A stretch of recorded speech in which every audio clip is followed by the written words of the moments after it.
Good morning. Please feel free to keep eating. We are going to get rolling with our agenda because we do have a packed agenda today. We're going to switch it up just a little bit. We had a few things come up, and so we want to try and make everything work. I know some folks are trying to get out of here a little bit earlier than what we intended, and no worries at all. We are recording this entire summit. Following the completion, we will get a link out to that video so everybody has that available and is able to share and have it on hand. So we're going to start off the morning with a couple of pre-recorded videos, one from Congressman Blumenauer and the other from Governor Kate Brown. So we'll go ahead and play those messages here in just a moment.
Ongoing tribal leadership and their protection and recovery.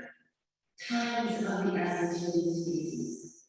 Our collective voices are needed now, more than ever, to secure a collaborative, comprehensive, and meaningful legislative fix for the Columbia Basin. As we look for solutions, I want to thank County Citizen of Iowa for his vision and his leadership in developing and releasing his Columbia Basin initiative earlier this year. It addresses some of the most complex issues associated with the Columbia Basin, including the removal of the local state river dams as an essential component of salmon recovery. We are all witnessing the impacts of the climate crisis on our planet, a human crisis that is decimating habitats and putting countless species at risk of extinction. That includes our American salmon and steelhead stocks and the southern resident keelheads. The devastating wildfires of the past year, severe winter storms, and an unprecedented heat wave that the Northwest just endured are harbingers of things to come. We must act swiftly and boldly on climate.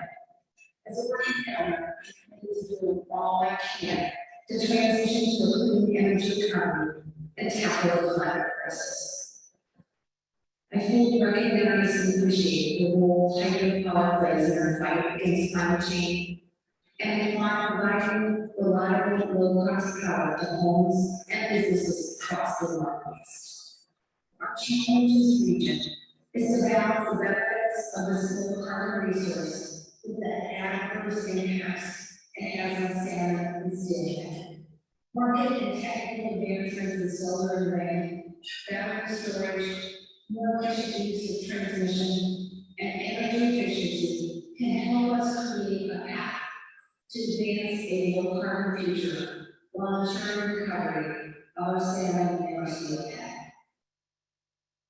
I've been very clear for years that litigation alone will not achieve the comprehensive and lasting solution necessary for our iconic salmon steelhead. The state of Oregon, along with other plaintiffs, is in litigation now over the unlawful operation of the Lower Columbia and Snake River dams and Trump-era ESA rules that are inconsistent with federal law and inadequate to protect our salmon and steelhead species.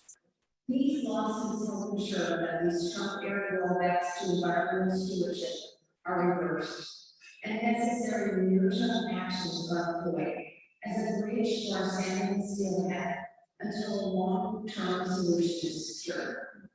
I say again, litigation alone will not result in the necessary comprehensive fix for the Columbia Basin. We need regional collaboration and bold political leadership to address this urgent solution.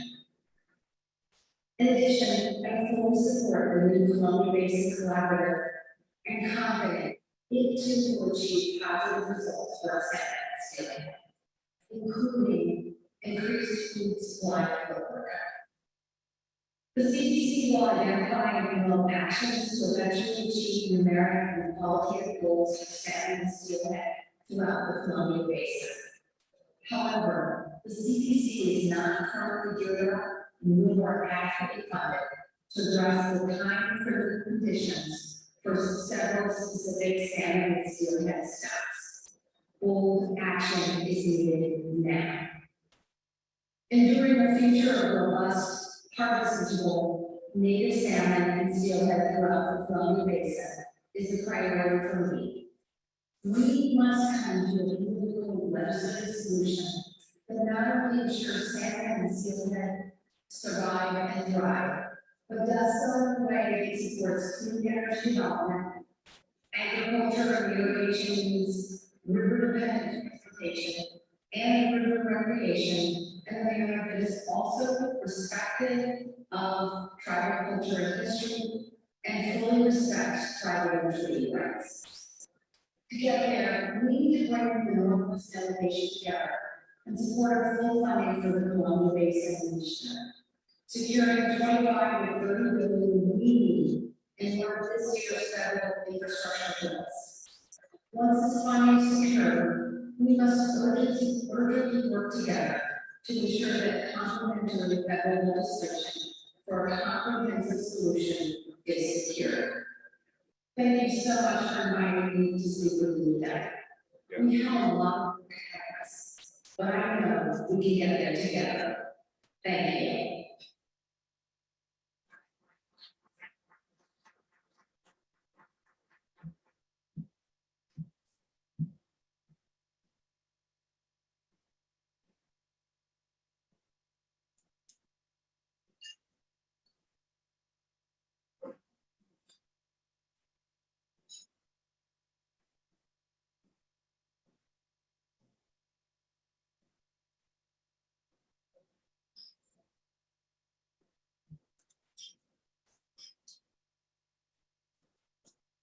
All right. Just waiting for our cameras to get back up and so the Zoom knows what's going on. We're gonna go ahead and keep going. I did just want to make note, I know we've seen here, we've had a few representatives sending staff that can be here to take notes and listen, and we are extremely appreciative of that. We've also had quite a few folks online tuning in, hearing what has been said, and that included Governor Inslee's office, Senator Cantwell's office, and Senator Wyden's office. So they are listening and taking notes and bringing those back to their offices. And I apologize, this mic's like, if I'm yelling at you, I'm sorry, it's not intentional. I don't have that much energy today. But going forward, we're gonna go back to hearing from Leonard Forsman, who is the chairman of the Suquamish tribe and president of AT&I. So please welcome him as he makes his way to the front.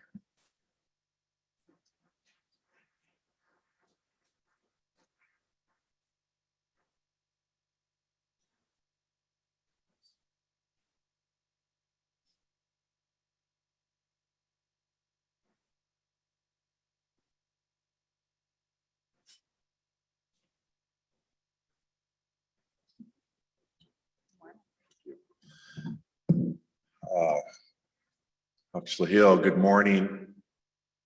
I'm Leonard Forsman, chairman of the Suquamish tribe and also president of affiliated tribes of Northwest Indians. And just like to thank everybody for hanging in here with us for another morning. I felt that yesterday was a very productive and inspiring day and afternoon. I really appreciate Congressman Simpson's speech and message, and also the dialogue, and appreciate him staying with us today as well. A great commitment. And I'd like to thank our hosts from Squaxin, our MC, Chairman Penny and Vice Chairman Wheeler, the Nez Perce tribe, and all the other tribal leaders who have joined us here in unity.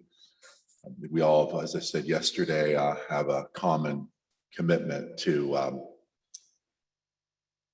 preservation of our salmon people, and we are salmon people. And as we know, all of us are facing this struggle. The Columbia River has been in peril for a while, but we also have a lot of rivers and streams in the Puget Sound, the Salish Sea, and on the coast that have been highly impacted as well. So we're all in this together, and I think that was the that was our goal today, was to bring salmon recovery in a more unified approach, and we're starting to achieve that. We have been siloed a bit by the way our government is put together, and that we each have our congressional districts and states and other regions that we work within. But I was talking yesterday to a couple folks about the southern resident killer whales, and they don't really look at the silos. They just go where the fish are. And so I think that we need to kind of take that holistic approach that they've adopted and have pursued for their thousands of years they've been here as well.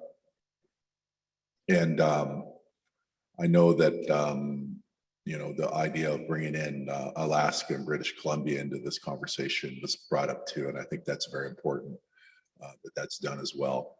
So AT&I, of course, we passed that resolution at our last virtual meeting.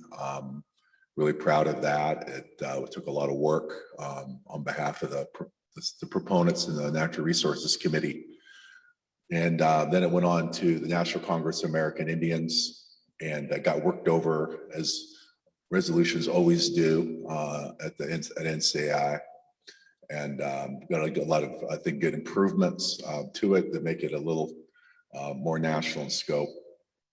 And so now we have to rely on the rest of our partners in the state and federal government to get unified. So it'd be great if they could have their own Salmon and Orca summit of their own and come together. And we can all talk about this in a more holistic way. And as I talked about yesterday, there's a lot of interests that are engaged that are need to be brought around to this conversation about how our impacts have been on the landscape over time. And a lot of times, as we all know, working with organizations and private companies and interest groups and et cetera, trade groups, that they're very invested in their industries that provide them jobs and they're part of their community. So if you're talking about the hydroelectric dams and the people who work for those and rely on those or are used to those being on the river, or the ag adaptation, et cetera, like was talked about yesterday by Congressman Simpson, it's a conversation that needs to start. And then people have to have a vision and can envision an area being restored. I know in Suquamish, we do a lot of clam digging, and around Bremerton and Silverdale, there's an inlet known as Dyes Inlet. And it was named during the Wilkes expedition in 1841. And it's been, had been polluted. When I first got on tribal council in 1987, it's what they call a decertified status, which meant the water quality was too poor for us to harvest clams there. And we started working on that. We didn't think there'd ever be a day when we would harvest clams in that area, because it was so, there were so many failing septics. There was a bunch of stormwater overflows from the city of Bremerton. The Navy had done a lot of damage over the years. There was just a lot of impacts on a relatively shallow embayment, really environmentally sensitive. And I never thought the day would come when that would be clean enough to clam dig on. But after about a 20-year effort, it got open. It's been open now for well over 10 years, and people are harvesting clams there again. And the same thing for Liberty Bay and Paulsbo. That has been decertified for a long time as well. Similar issues. It's open now. So these things can happen. I guess sometimes I'm just too much of a pessimist, and that's not the time for pessimism. It's time for us to have a vision. And so I appreciate the energy the folks have brought together. The unity is so important, and we need to create more of a groundswell to make this something that people can envision. And I look forward to working on that. And it's going to take some time. We're going to have to continue to solicit more support in various areas. On both sides of the aisle. Obviously, there's obstacles on both sides of the aisle, and we're looking forward to having those conversations. But there's also a lot of things we're trying to get done on this side of the Cascade Range that we've been working on for a long time on riparian issues. I guess you could call this a riparian issue. There's a big riparian buffer challenge out there that we're working on to try to preserve salmon habitat. So we are really looking forward to, partnering with all the people I just mentioned, including the southern resident killer whales. And I think that one of the things we got to remember as well is that there's a really strong sports fishing community out there too, and they can be allies as well. And they're really good for the economy. And I know when I had a presentation that UCUT made about some of the work they're trying to do to restore salmon on the Upper Columbia. They talked about the economic impacts, the positive economic impacts of having a sports fishery had in the areas that they were able to establish fisheries. So, there's a lot to be said about that part of the economy as well. And there's also the fact that, a clean, restored environment can be good for the economy too. So we will look forward to, working on all those angles, and look forward to more ideas this morning. And I'll go ahead and conclude with that. So, Hoyth Chet, I'm finished. Thank you.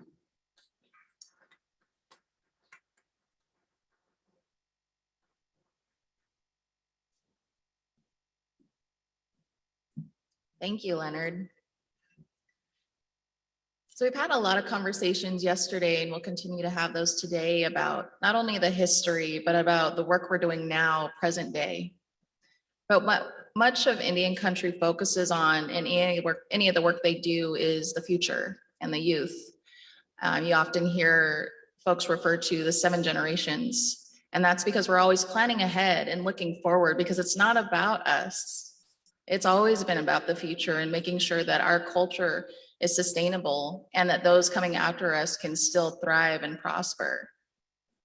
And what's been remarkable, I think this upcoming generation has taken a strong stand and pushed forward what they believe in. And that includes our Native youth. A couple months ago, we had our Confederated Tribes of Umatilla youth write a letter to President Biden, letting him know how urgent this matter is and why it's so important to them.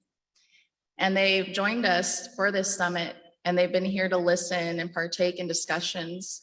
And they wanted to come and present their letter today. So we're going to give them that opportunity. I'd like to also note that there was a press release or an article that went out today, just showing that these youth continue to step up and do these remarkable things. But a group of 14 youth actually went to Senator Crapo's office, letting them know that they too support this and want him to be involved, and are moving forward with their advocacy on salmon recovery. So I'd like to ask the following to come forward: Lotus Nowland, Kian Singer Green, Elsie McKay, Lyle Soaring Eagle, and a Lyric Red Crane. Please welcome them to the podium.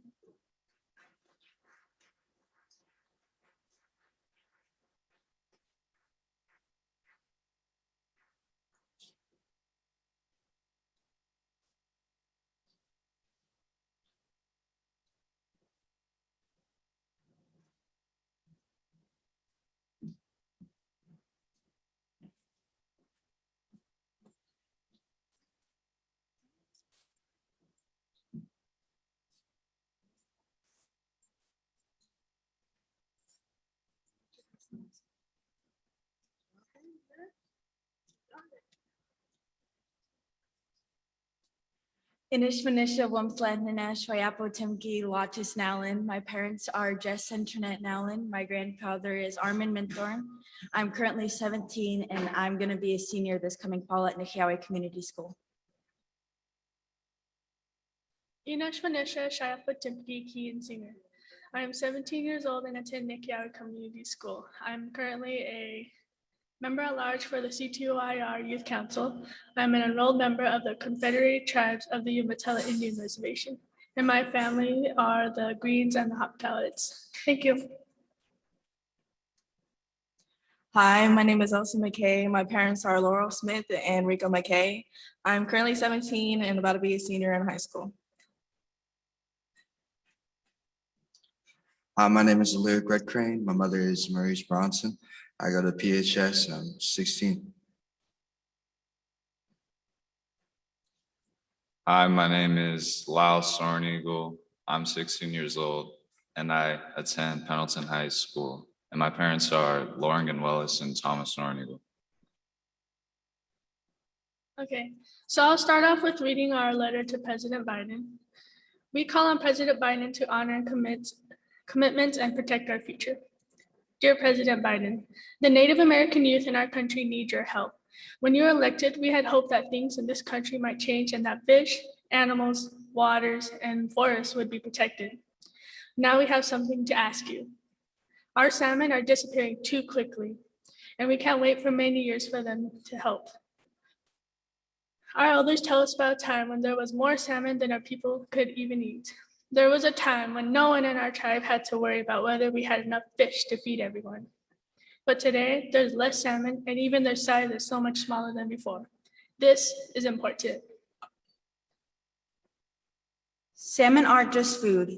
They are a part of our way of life. In our language, Waikanish salmon people, Waikanish salmon, are important for our sacred life renewal, ceremonies, our daily food, and our economy. The salmon that swim from the Naichiwana, the Snake River, and the Inchiwana, Columbia River, into the Pacific Ocean are the Waikanish Nainuma, our salmon relatives. They are relatives, and losing them hurts. Climate change is making it hard for them to survive. The rivers are too warm and polluted, and the dams are blocking them from migrating. For our tribes, there is one way for you and your friends and Congress can help. Remove the lower dams on the Snake River and let our river flow free. Our sacred river, Naichiwana, the Snake River, is the best way to make sure we have salmon and someday our kids have salmon. In the Northwest, we are all salmon people, and we must honor the Waikanish me, Waikanish wit, the spirit of the salmon.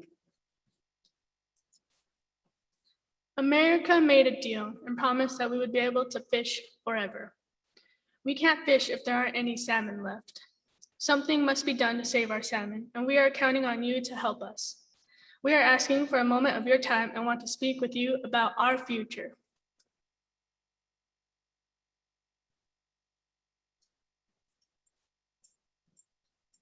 Tatsmewe. My name is Kara Green, and I am the parent of Ian Singer Green. I was asked to come up here really quick to express how important it is for our parents to support our children, our youth, because they are our future. I'm not going to be here much longer. I'm aging. I'm 41. I'm not going to be here, but it's going to be up to my daughter, my grandkids, my great grandkids.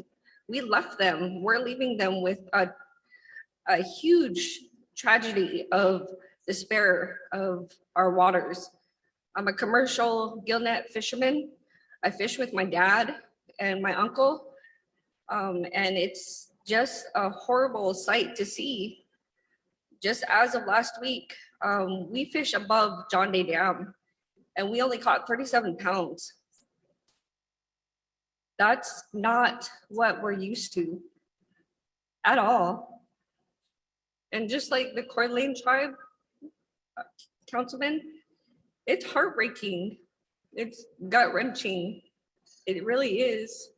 So I depend on my children and my nieces and my nephews to change the world. They are going to change the world because we're losing our salmon. And I've been on that river since I was a little kid. And it's just heartbreaking to see. I didn't expect to come up here and cry or shed tears, but it is. It's our future that, these guys are coming up that they want to change. They're not trying to take away from anything or anyone. They're just trying to unite all of us together as one to fight for the same cause. But we would like to thank each and every one of you and your teachings, your guidance and your support for us, for these guys, bringing them together. We are willing to stand united with you. They're willing to stand for their people, for their futures. They are the future. We'd like to thank and say Katiayo for our leaders, our Confederated Tribes of the Umatilla Board of Trustees, and other council members that are here, their grandparents, parents, and relatives, their leaders, Armin Minthorn, Anton Minthorn, Donald Sampson, Kat Brigham, Les Minthorn, and all the other fishermen. And as I can say, I'm a fisherman myself, and I'm really heartbroken to see how little fish that we have. Like my daughter was telling me, she remembers being a little girl, seeing a whole big tote full of fish at one time, and that wasn't even a big tote, it was a half tote. And it was, you know, that was the biggest amount that she's ever seen. But I remember being like these elders out here where they were full, 2 big totes full. We don't see that no more. At least I don't, because I'm above John Day Dam, and so it's less, it's a harder to catch up there. But these are the words that I wanted to say today, and I just want to say that I support our youth. I support my daughter, and so I hope many other parents can come up and support their youth as well. Thank you.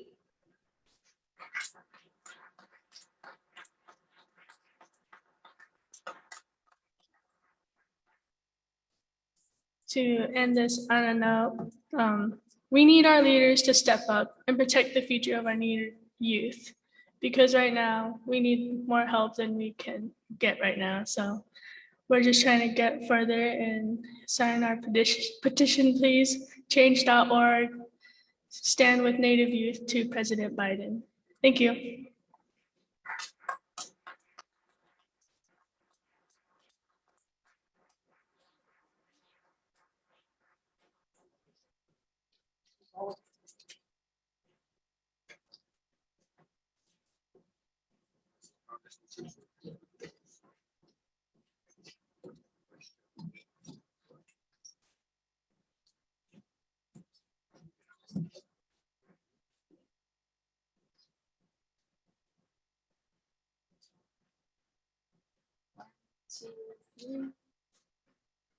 One, two, three.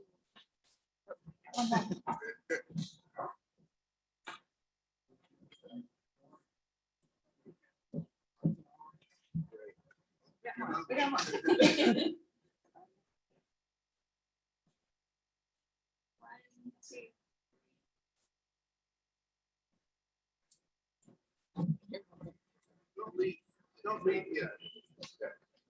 I have a feeling that I'm also in these pictures also. Put it on camera.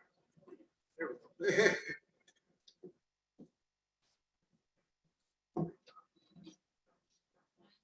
Two, three.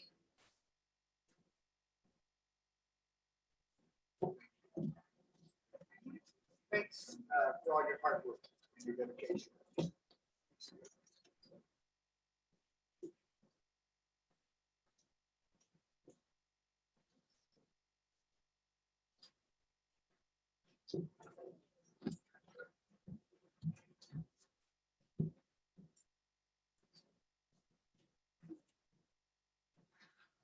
Whew. All the feels. That was wonderful. We'll go ahead and keep moving along. So up next, we're going to get down to the data and the reality and state of the salmon. So I'd like to ask Dave Johnson to come forward.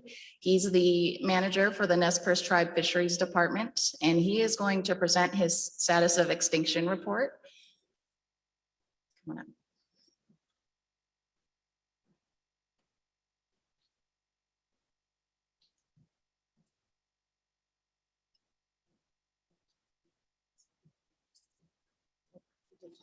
Okay, and then where's the?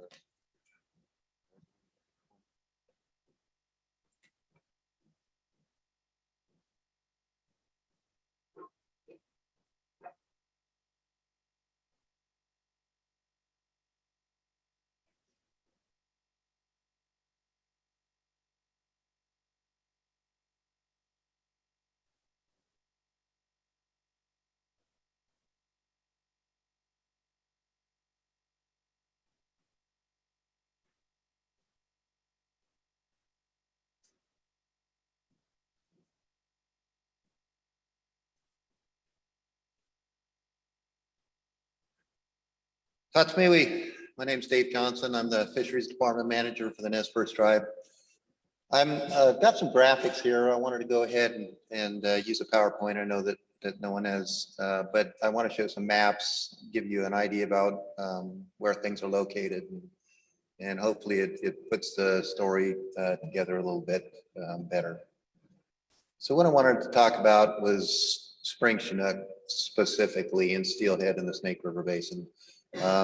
Chairman Forsman talked about the need to, have a bigger picture, broader idea on a lot of these things, and I agree with him.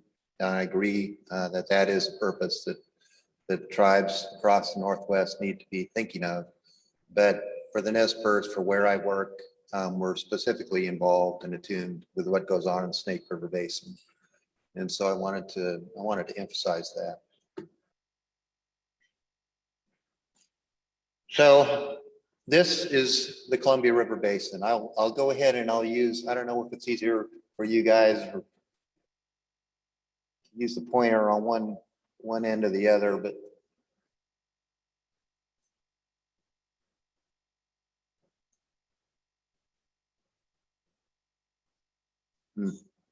It's too dim compared to the actual light of the screen. It makes sure it's working, it's just that it's so dim. okay, well, I have to point. So this is the Columbia River Basin.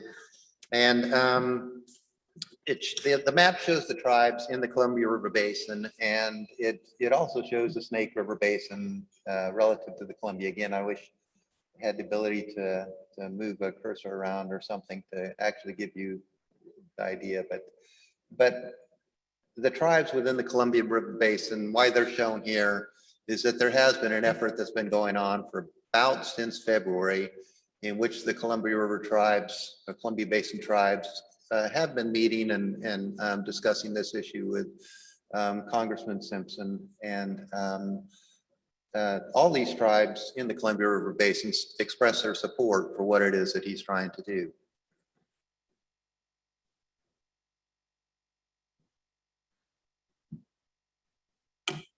The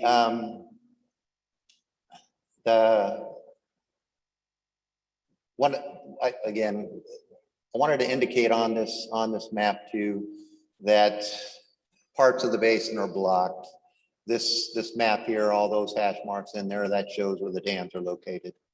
And as you can see up there by the Colville Reservation, it's the bigger one up on the top of the basin. There's Chief Joe and Grand Coulee dams, and they block access to salmon to the Colvilles, Spokanes, Coeur d'Alenes, Kalispell people, all those people. And as you heard yesterday, for 100 years, salmon have been blocked into this area in the Columbia River. And then down about midway on the Snake River, you can see the Hell's Canyon complex. And that has blocked access to salmon for pretty much all the lower Snake River Basin into Swan Falls. So that would include the Duck Valley, the Burns Paiute, and the Shopai people down there have not had access to salmon, again, for many, many years. For people in the audience who aren't familiar with how tribes have essentially been treated through time, some tribes have off-reservation treaty rights and some don't. It depends on what their treaty looked like. So for some of these folks, it's important and essential to get salmon specifically to their country. in order to have a harvest. And that is something that Simpson's initiative had the foresight to see. A chief premise of that initiative was to get salmon passage above those blocked areas above Hell's Canyon Dam and above Grand Coulee.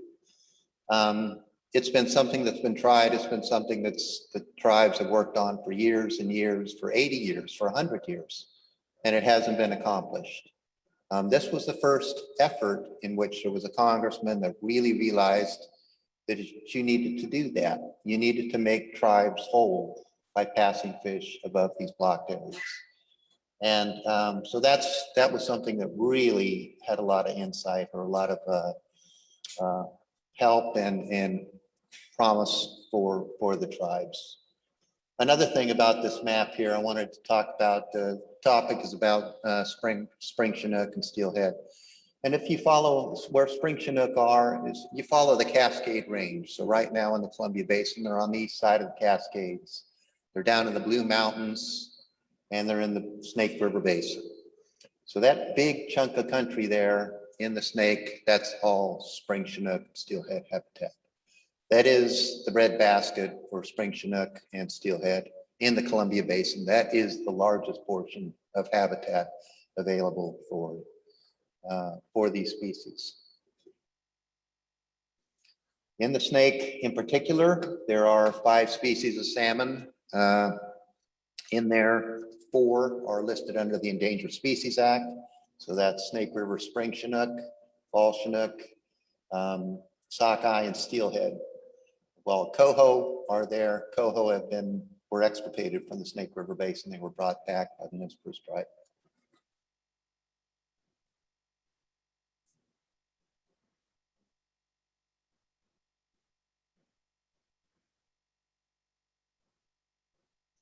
To advance.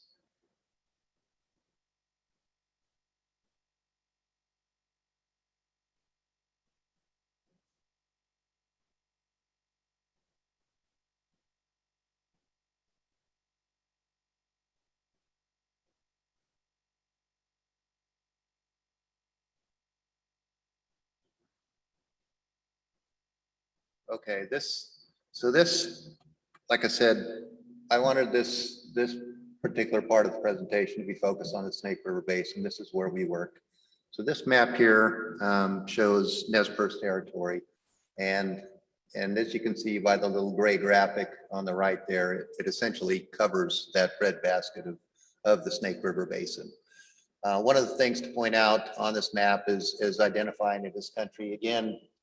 Back for the history of tribes is that orange boundary there. That's what's called the Indian Claims Commission boundary, or lands that were determined to be exclusively occupied by the Nez Perce. The red line there is the reservation of 1855, and the inside boundary there is the current reservation of 1863. So this is where the Fisheries Department works, is within that orange boundary, within the ICC boundary. We also work lower down on the Columbia, where the tribe has the right to harvest fish. And so we monitor our fisheries down there as well. Another thing about this map is you can see the land ownership on it. So the green boundaries are essentially federal lands, or the green color is federal lands. And the dark green color is wilderness areas. And you can see that where we are, we're blessed to have essentially the largest wilderness in the Columbia River Basin overlaps with Nez Perce country. This is where salmon need to go. This is where spring Chinook need to go. It is, again, the best available habitat. Another thing I wanted to talk about relative to this map is to give you an idea that the tribe's been very active in trying to restore these fish. We're about the second largest fisheries department of any of the tribes in the United States. We've got about 200 employees. We have a $23 million a year budget. We raise a lot of hatchery fish, about 10 to 12 million fish a year. We do a lot of habitat restoration, about $7 million a year in restoration work. Most of that is being done on the federal lands that you see there. A lot of that work goes towards decommissioning land or roads that were left on the landscape by the United States, by the Forest Service, as well as fencing out riparian areas and decommissioning roads, removing culverts and that kind of thing. So it's a huge effort. We also do a lot of research in this area in which we follow the returns as they come in.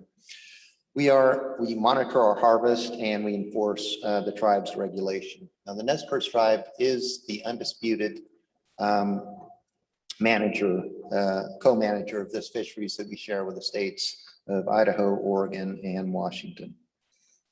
And we're a successful manager. We've managed to bring back Snake River Fall Chinook from the brink of extinction. And like I said earlier, we brought coho back from extirpation. But so the point on this is to let you know that it's not for lack of trying and it's not for lack of ability to do things. We are very much a strong program, a strong tribe in getting things done. But as you can see here by the map and relative to spring Chinook, there's so much that we just can't do. We can't fix the wilderness area. We can't put hatchery fish there. We have to do something else. We need help in a big way.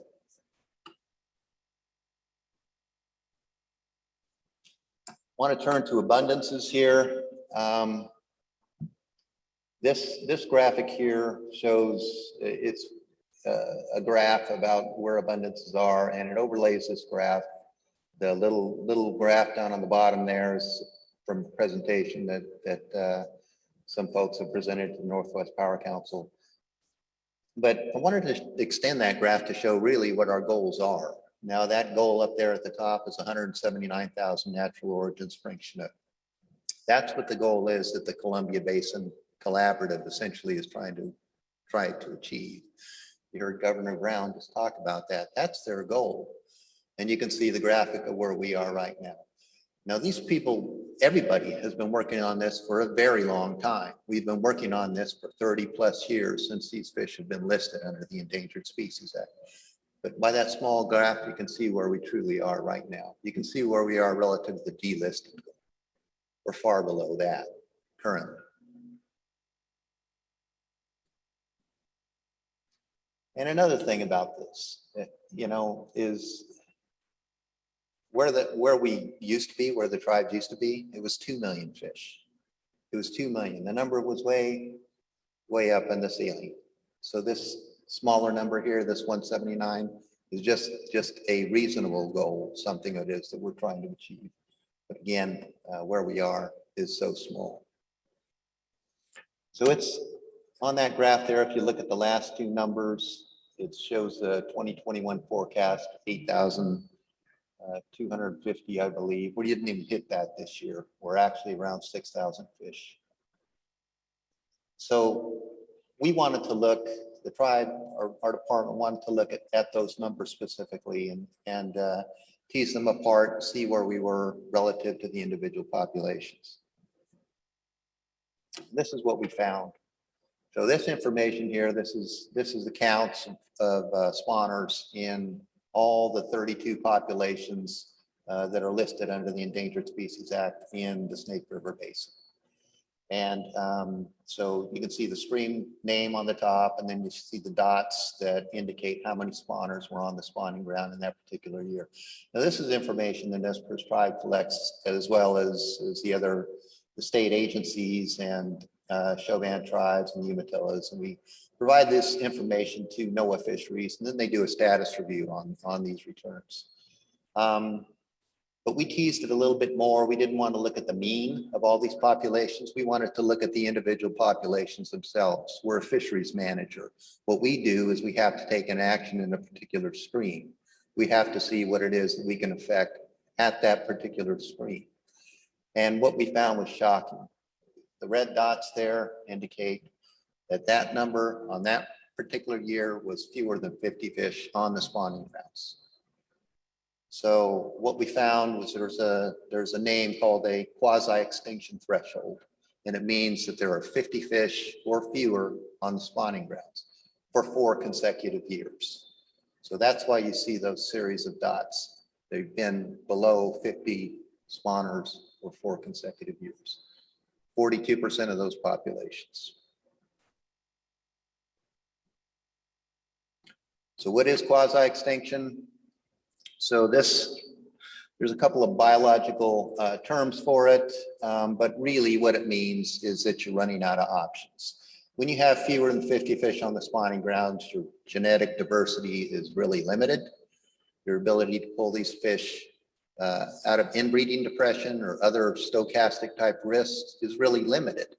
You could have a landslide in a particular area. You could have a heat wave like we're having right now in a particular area. There just aren't enough fish on the spawning grounds to save that particular population. Any type of a environmental hazard can really cause havoc when you have fish populations that are so low. So we're certainly running out of management options. Even with taking some of these fish into a hatchery, you can create a problem by having the fish be inbred. That's what it is that you're bringing in. So the probability of recovery is low, very low, without some substantial intervention.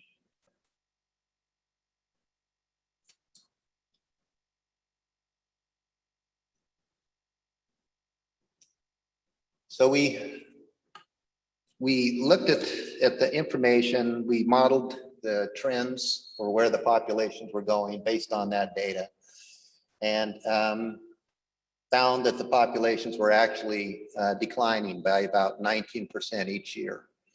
Where that put us was that it's predicted by 2025, fully 77% of the spring chinook population in the Snake River Basin will be at or below that quasi-extinction threshold. They'll be at, or they'll be fewer than 50 fish on these spawning populations throughout the Snake River Basin.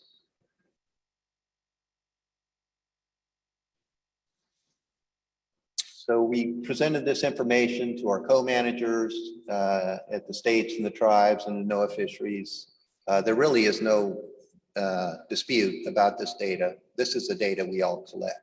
This is the data we provide to NOAA. It's just a different way of looking at it.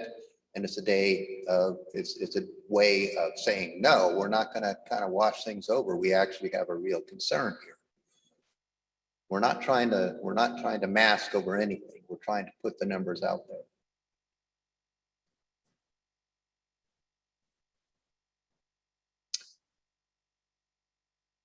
So what that tells us, what that really stimulated us to do and think about was we got to do some things in a very big way. Coincidentally, Congressman Simpson was out with this really novel, brave idea for a congressman to look at, let's try and hit the crux of the problem. Let's try and attack that. And in doing that with the Snake River Basin, again, the best habitat we have for spring chinook and steelhead in the Columbia River Basin, these fish have all got to go through that knothole of 4 dams on the lower Snake River. They are the gatekeepers to that best available habitat for these fish. This graphic here shows smolt to adult return rates, how many smolts leave and how many adults come back for each one of those smolts. And it compares, compares how many fish will come back to some of these areas that have only got 3 or 4 dams, like the John Day, the Deschutes, and the Yakima River. This graph is actually for steelhead, but the same principle applies for spring chinook. And as you can see, those 4 additional dams that those fish have got to go through really creates a lot of problem. Just a comment on that too. I know that there's been a lot of discussions about culverts, the need to attack those, and we agree. We've been working on culverts for years. They really open up miles and miles of habitat. But in this case here, I mean, think of these as a culvert. But these culverts, unlike other ones, they actually kill fish that are moving downstream through them. So they don't just prevent those fish from reaching that habitat, they actually kill them in the doing. So these 4 dams are a huge series of culverts that need to be addressed.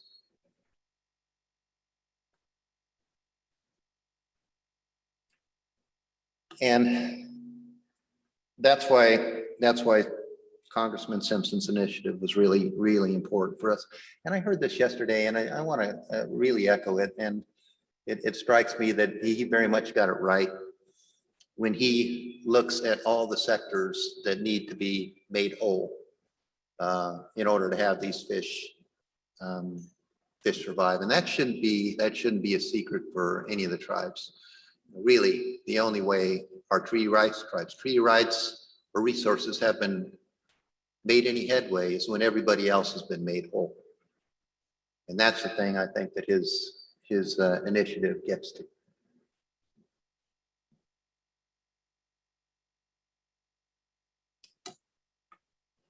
So I wanted to touch on a couple other things here, just in closing. One is that, so we're going through some problems, some big problems right now. It's been 100+ degrees up in the Snake River Basin, and it has been really warm over here on the coast too. But it's been 100+ degrees in the Snake River Basin for a couple of weeks, it seems like. Really hot temperatures, and the flows are down. The flows are down about 60% of what they should be. So it's very hot, dry conditions out there for those fish right now. We've had to move fish that have returned to the South Fork salmon weir. We've had to move those fish over to Rapid River to keep them in a hatchery where the fish are cool, where the water temperature is cooler.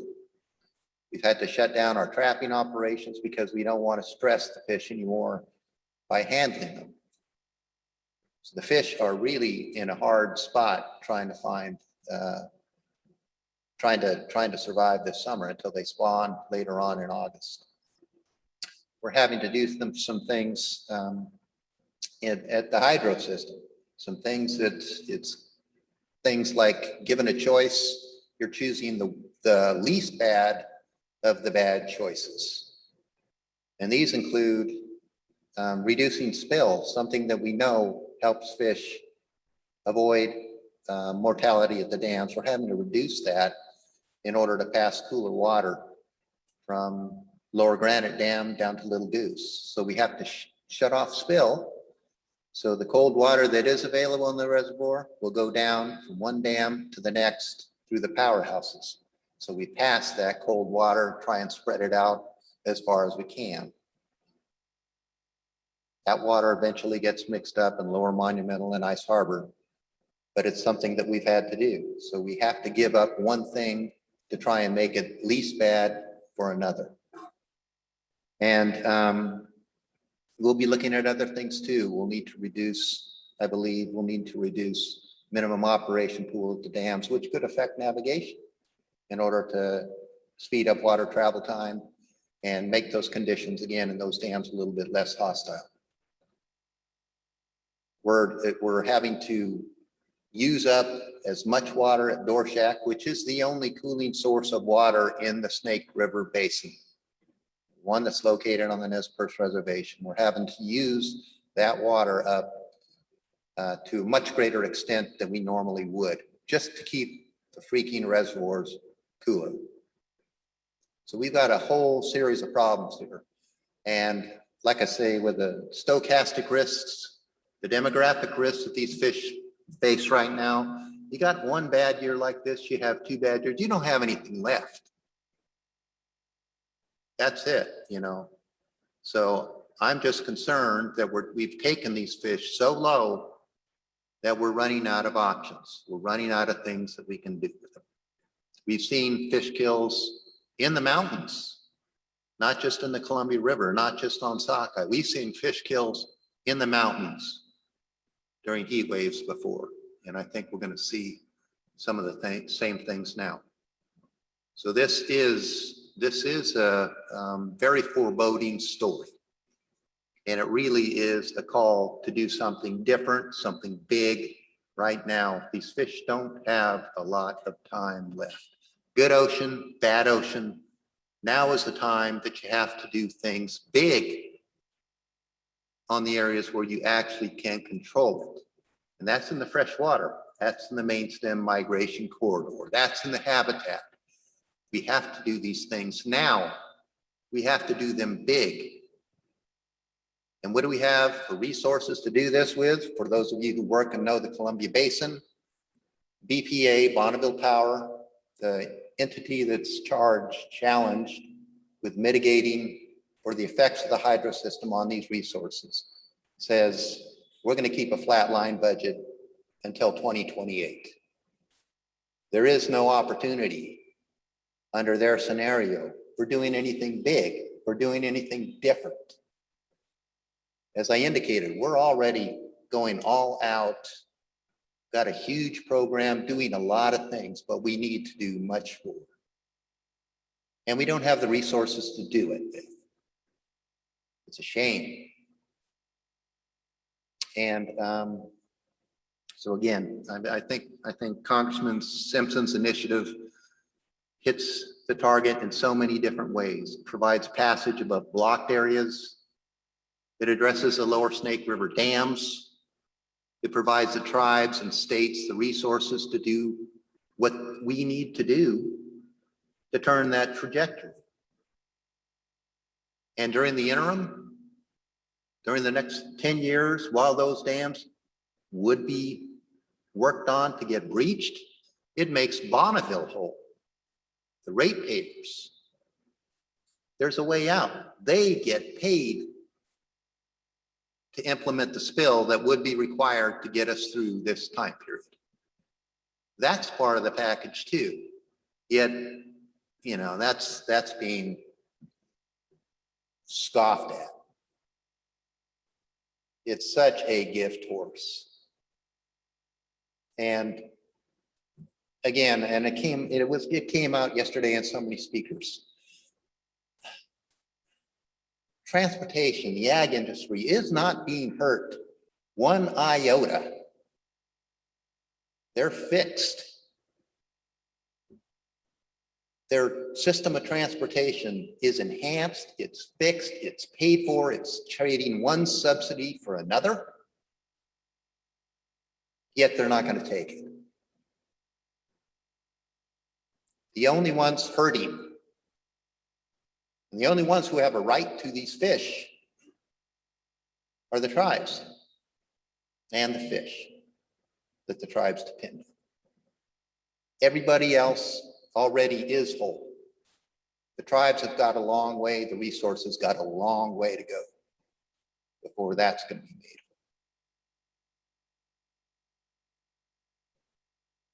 It's a dire condition. I'm sorry to bring that, but we need to do something big. Thank you.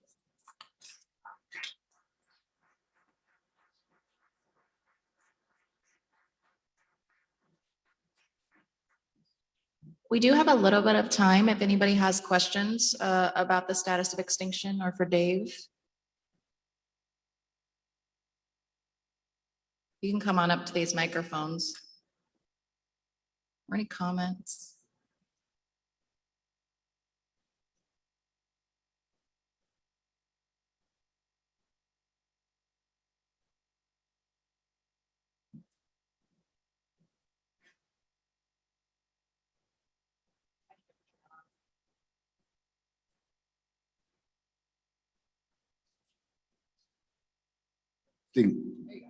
Testing 1, 2, 3. Oh yeah, Dave, I appreciate that. That was a great presentation, and something by Danny Stone here. He's similar to you and our staff too. They show us some of these things, and I've been attending the USV Oregon. That's where I think first seen you for a long time. You know, USV Oregon and things like that, and learning about all this. And holy, it's pretty sad. Came to this on your PowerPoint presentation, but I'm not sure how to bring this about, but I know we have a treaty right, you know, some don't, and I don't know, I hope it's not that the intent of certain individuals' minds to do, because they've been trying to do it with our treaties since our treaty, for example, 1868.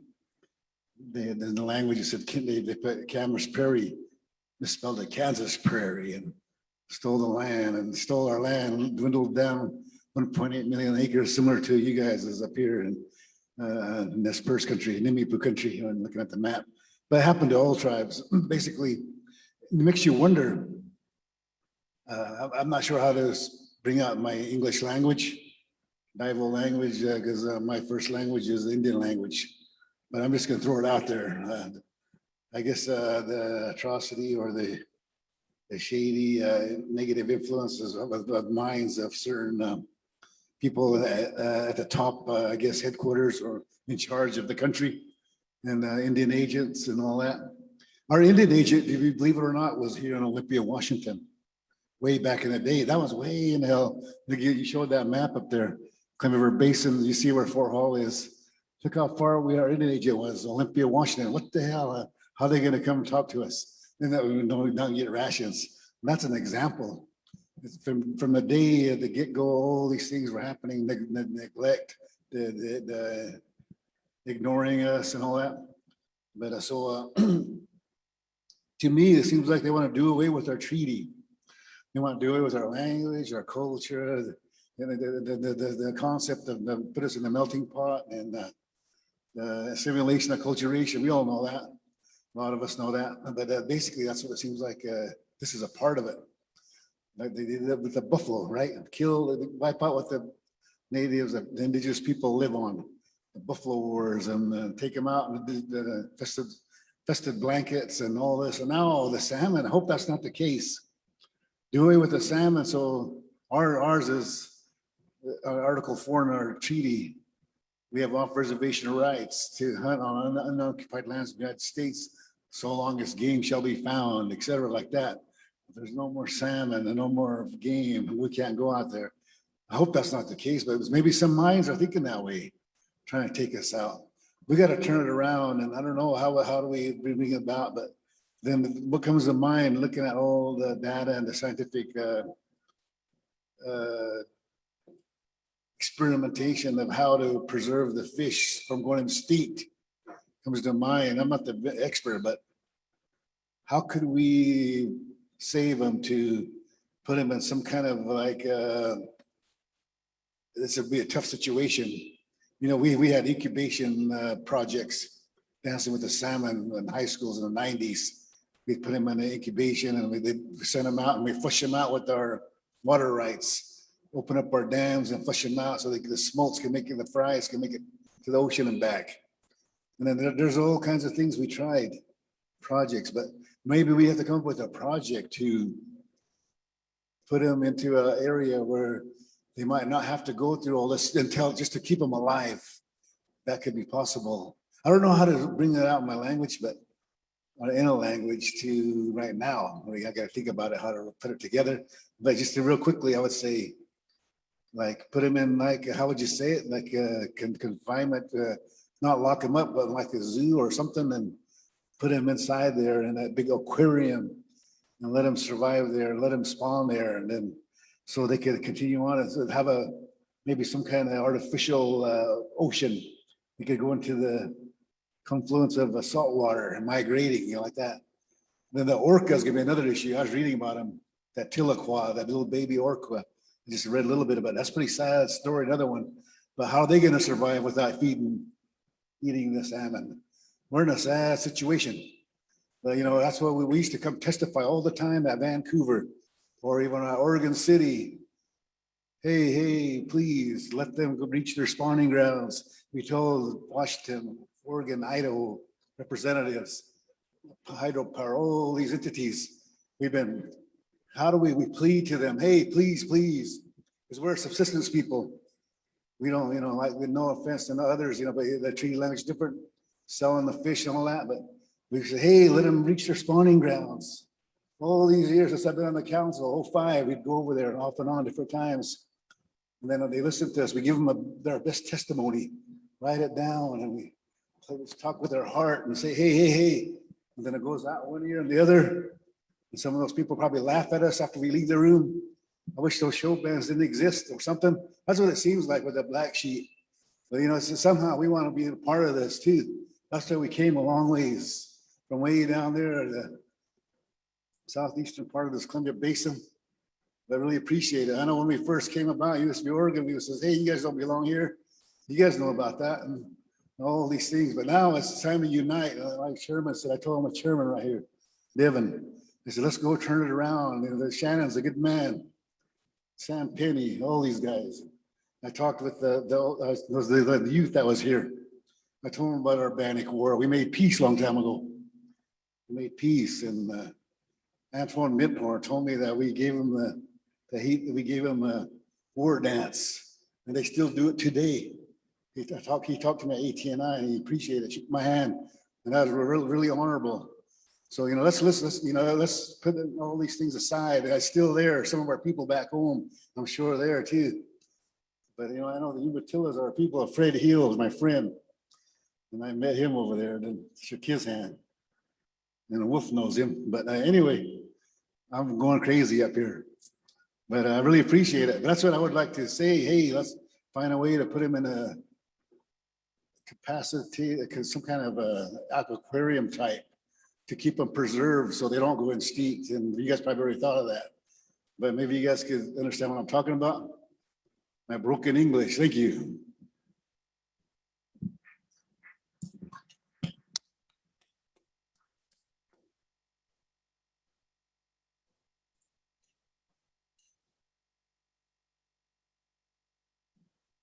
Testing. Ooh, there it goes. I'm gonna ride the show band wave here. Show band's on a roll. Good presentation.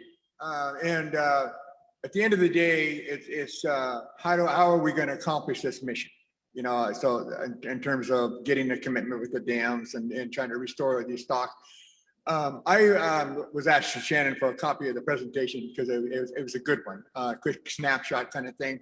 And we have to, today we're talking about a little bit about strategy. How are we going to make it happen? There's all kinds of conversations about who will take the lead. So we know Nez Perce is up front, and then looking for the sister tribes and leadership, to jump on board. So at the end of the day, we have to remember, some of our congressional staff are still here and they're busy people. And so you got to get the message across quickly and simply, and visuals is a big deal. So your message up here, graphs are useful for us. We get it. We deal with this every day. You don't need that to them. You just got to, the message has got to be cleaner and clearer. And so the Columbia River Basin was a good one. I've seen it with Quick Pick, and so they snapshot, the bigger basin issues and the challenges. I see it because I'm on the U.S. Canada Pacific Salmon Commission. But then quickly narrowing it down to the Snake River Basin, and going to your point about the different stocks that are listed or threatened. Those are the ones you want to focus in on. And it's not just the Snake River, it's its tributaries, the salmon, the Clearwater, and all those tributaries, and each of them have different stocks in there. And so it would be helpful if we have a visual that you had the Columbia River Basin, then you snapshot quickly to the Snake River Basin, quite frankly, and then in those tributaries, which of those stocks are threatened, and that's an issue, and then that'll get their attention. So, summary documents, 1 page or 2 pages is what's necessary. The visuals get the point across, and they go, okay, this is a problem. And then you have to narrow it back to why are the dams a problem in order to get, and which dam is the most important, or second important, and third important, et cetera. So you're not going to tear all 4 dams down, Shannon, you know that. That ain't going to happen. But quite frankly, 1 dam or second dam, et cetera, are the most important, the greatest impediment. And the message, in my opinion, Congress wants to know what happens when we take that dam down. Then you open up 100 miles of estuary, and you got to get that message across. That's where the salmon spawn. That's how we get them back. And then getting into the conversation, is the ecosystem in the tributaries healthy or not? You can't get into that kind of detail. We do. It's a big deal because if they don't have food, they can't survive. And if they don't have places, resting stops, they can't survive. So that's more technical. That's in our arena. But in my opinion, when we talk to Congress, keep it simple, keep it straightforward, keep that message cleaner. And that's why I think maybe a little tweaking of these visuals will get that message across. Thanks. Thanks. And on that, I want to talk a little bit about the main stem habitat that you'd open up with removing the 4 lower Snake River dams. And I don't know that I made that clear. So that's fall Chinook and summer Chinook habitat. So much of the Columbia Plateau is fall Chinook and summer Chinook habitat. Fall Chinook come in there in the fall, in August, September. They come in and they spawn, and they're there for just a short amount of time. So they can make it in that main stem habitat. It's not a big thing for them. But springers come in May, springers come in April. They got to go throughout all summer long. They got to find a place to go and to hang out until they spawn in August and September. So they're in there for a long time. That's why they go to the mountains. That's why those fish go to the mountains, is because it's cold. And you have a whole number of tributaries in the Snake River Basin that are out of that wilderness area. That's the coldest. That's where they need to go. And so, yes, we do open some habitat in the main stem Columbia, or the main stem Snake River rather, but really it is those fish in the mountains, the ones that we really have got to exert this effort on. Again, there's no more mountains. You got to get those fish back there.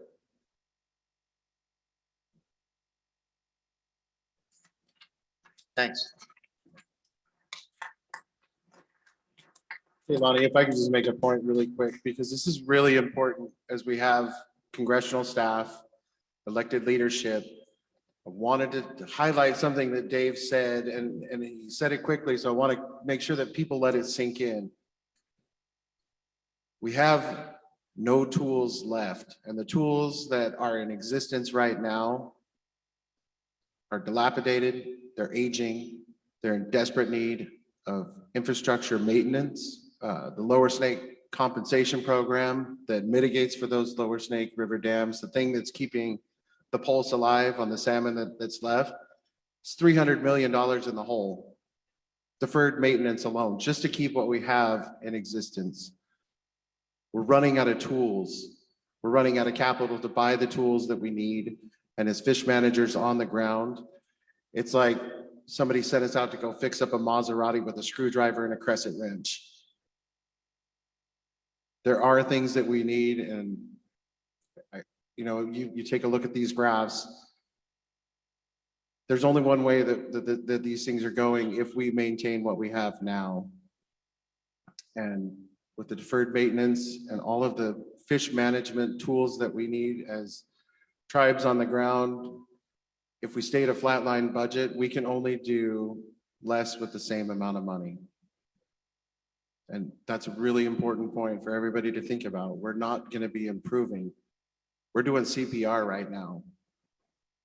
And we're failing because we don't have the tools that we need to resuscitate this stock of salmon, or these salmon stocks.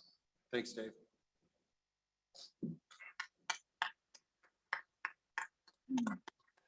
It's very true, and it's a sobering reality that message does need to be amplified and get out there to more folks, because it's extremely concerning. And when you see that number and you think like that's 1 0, like there's not multiple zeros, but no, it's just, that's a very small number. We're gonna go ahead and move into our next presenter, and I'm gonna ask Shannon to come forward to introduce him, and we'll move along. Okay, Tatsumeli Oikalo Himyuma. Good morning, friends and family. So we'll be bringing up our next speaker, and I'm sure many of you know Chairman Willie Frank and his legacy, his father's legacy, which is him.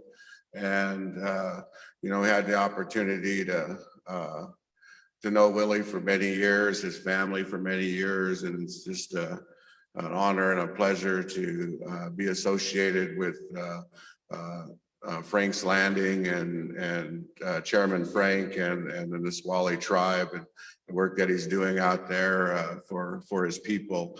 I know there's a lot of dedication and a lot of time that as council members and tribal leaders, we all know that, you know, those extra efforts that you have to put in and you can't always just focus on, you know, one thing that's very important to you. You know, there's a plethora of things that are out there that tug at you all the time, but Chairman Frank is doing a great job. So we're ready to bring him on. I'd like to introduce our next speaker. It's my honor and privilege to introduce Chairman Willie Frank of the Nisqually tribe.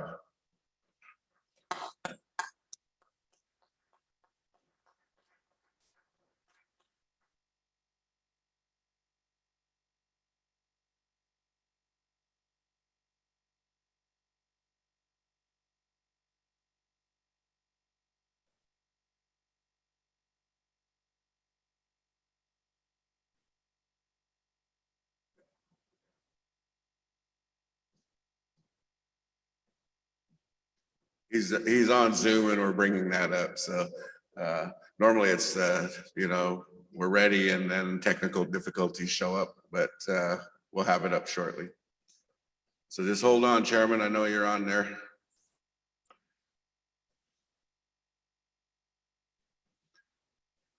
So anyway, did you guys hear that one about the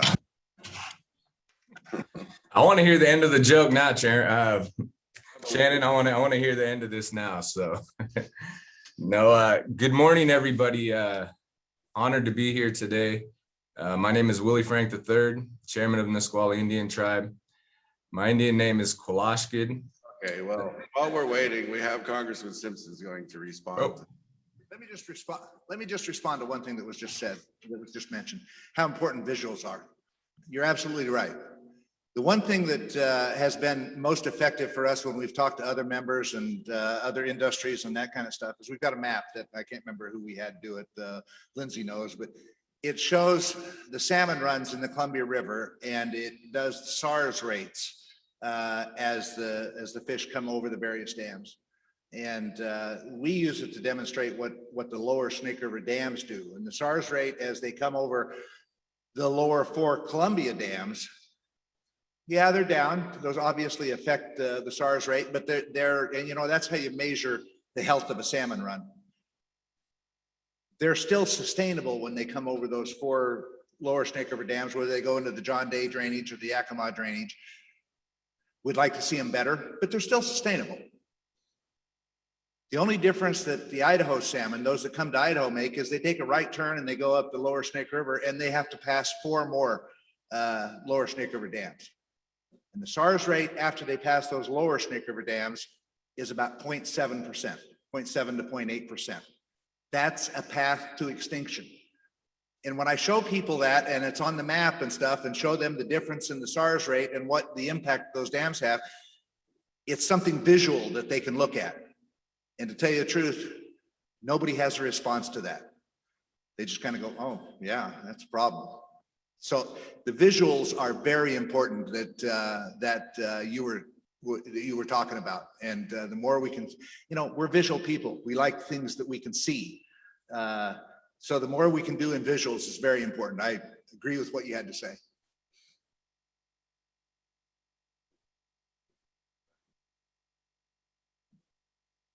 So one thing too that I would like to mention too about Chairman Frank and of course his father and his grandfather and the legacy that they have as a family and the tribe. You know, the fish wars back in the day at Frank's Landing and Puyallup and you know the Bolt decision and you know, Rapid River and all these other fish wars that were happening, you know, seemed like a generation or a couple of generations ago when that was happening. And, you know, what we've seen with the QET, the quasi-extinction threshold, and the letter of the Umatilla youth, reading that letter and their concerns, is definitely a show that the tribes are still fighting for salmon and still looking to speak for salmon. And that's exactly what Chairman Frank represents. And we're just glad that he's here today, and we're glad that we have him up on the screen. Can you guys hear me okay? So without further ado, Chairman Frank. So good morning, everybody. My name is Willie Frank III, Chairman of Nisqually Indian Tribe. My Indian name is Paloshkid. That was given me by my grandfather, Willie Frank Sr., who lived to be 104 years old. There's been a lot going on around Nisqually and here in the state of Washington when it comes to our natural resources and our treaty rights. And we are always the ones who want to support our other brothers and sisters when it comes to these issues. I am a fisherman on the Nisqually River. I've had the opportunity to fish for over 20 years on the Nisqually River with my father, Billy Frank Jr., and my brother, who was the one who taught me how to fish. And having that experience and that passion for our natural resources, you know, it shows me where we are today as a society and what we need to do to survive as Indian people. I'm here today to stand with Shannon and the Nez Perce Nation. You know, I want to support them so they can continue exercising their treaty rights and having that opportunity. Yesterday, we had the opportunity to spend a few hours down on the river. Vice Chairman from Nez Perce and the Vice Chairman from Umatilla. And sometimes you just got to get back to the river and have these conversations about who we are as Native people. And I think at times we forget that because we're all so busy trying to, you know, work for our nation, work for the state, work for the federal government, whatever you might be doing during this time. And having the opportunity to spend most of my life with leaders who I'm sitting around the table with here today, Representative Lekanoff, I see you there. The Squaxin Island Tribe, Chairman Peters, I thank you for hosting this event. And it's just more or less of getting us back together as humans also, and as the protectors of the land. And growing up, one of the things that I was taught was that we need to work together. Our tribes, our state, and our federal partners to do what's best for the environment and do what's best for the natural resources. We're past the breaking point now for our survival as Nisqually people here in Nisqually. Our salmon runs are depleting, our water, our air, and everything around our reservation here is affecting us on a day-to-day basis because we're not able to get out and gather, and we're not able to be on the river and sharing those stories and laughter that you feel on there. And having the opportunity to fish with my father at 81 years old, it meant a lot, you know, but it also meant a lot to see him damn near jump in the water when that fish would hit the net. That's what brings me joy, and that's what gives me this energy for the next generation. Because that's what we have to do, is teach the next generation of who we are as Native people. And we come from all over the United States, we come from. And I always like to remind folks, you know, our president, our governors, our officials, state, federal officials, they come and go, and we come and go as leaders, but our nations, we will always be here. And now is the time that we start doing what's right for the environment, for Mother Earth, and everything that is surrounding us as human beings. So I come to you with a heavy heart today, and you know, show the support for the Nez Perce tribe and all of our other tribes who are feeling this right now throughout Indian country. You know, it might be the buffalo, it might be the salmon, you know, it might be the whales. It all ties in together because we are all one. So today, I thank you for giving me this time. I wish I could be there in person, but we're dealing with a lot here in Nisqually right now. But I really appreciate Shannon yesterday, you getting me on the water, and it's always good medicine to remind all of us, who we are as Native people. So I thank you for the time today. And anything we can do here at Nisqually, we are definitely on board to help when it comes to our treaty rights and making sure that, the salmon are able to feed our hearts, and our minds, and our souls. So thank you very much.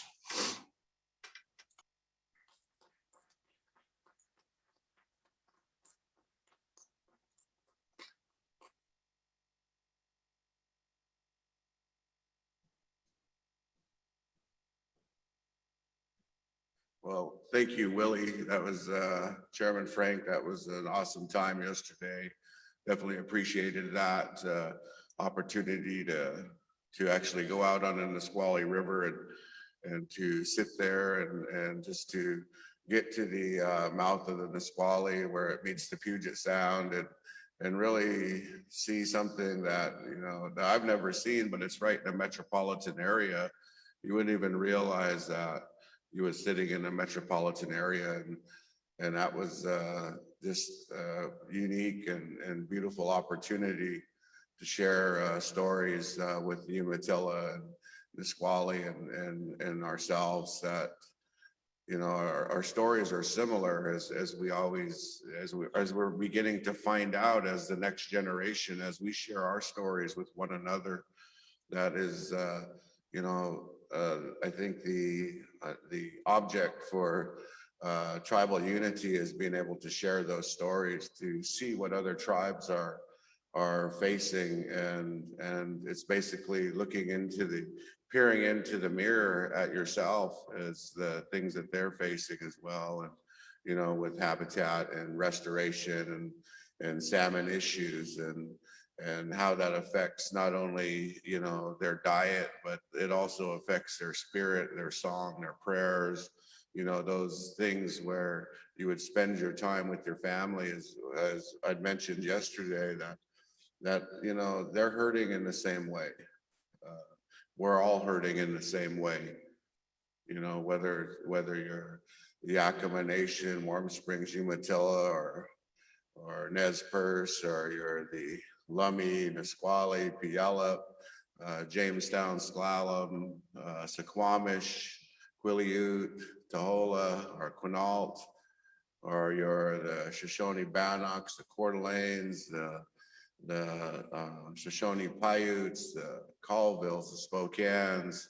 All of our stories are very similar with the lack of salmon in our waters and what that's done to us over the course of time. And we definitely appreciate being able to share those stories with one another as we continue to move forward in the fight for this way of life and who we are as people. And as we continue to talk more and understanding more of the stories of one another as we press on for the next generations or the next 7 generations, that our stories are recorded. One thing, we've always been oral history people where these stories have been passed on in that fashion, but with today's technology and recordings and abilities that we have today, that those stories are going to be even more profound and more detailed with the way that technology is today and the capabilities of the tribes and the tribes moving on and recording their history. But there's always those genuine things that aren't expressed, are hard to express in writings. It's the smell of the river, or the taste of the salmon, the actual laughter, or the feelings that you get when you share those moments with your family, and the cuts and the bruises and everything else that's out there that you experience. And that's one thing that is truly missed when we don't have salmon. And so I just thankful for sharing some time yesterday with Linda Mapes and Vice Chairman Wolf and Chairman Frank, and their young conservation officer that was out there with us. That was captain of the other boat and Chairman Frank's wife. It was truly a inspirational moment, but at the same time, a humbling moment just to realize that we are just a part of the landscape and grounding in that way was very special. So thank you, Chairman Frank.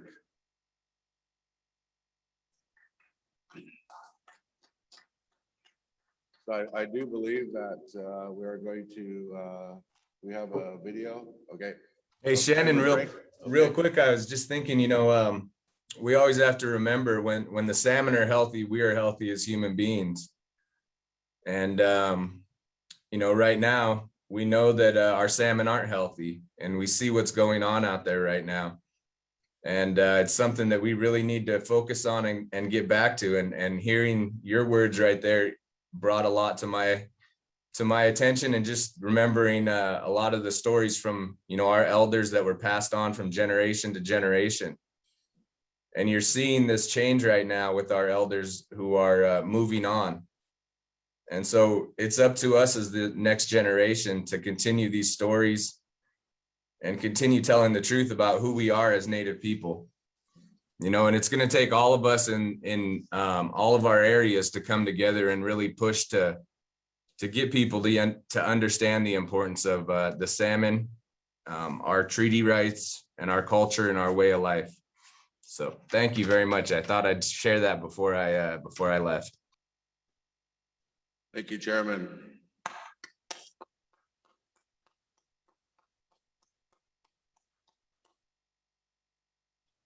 So I do believe that we're going to show a short video at this time.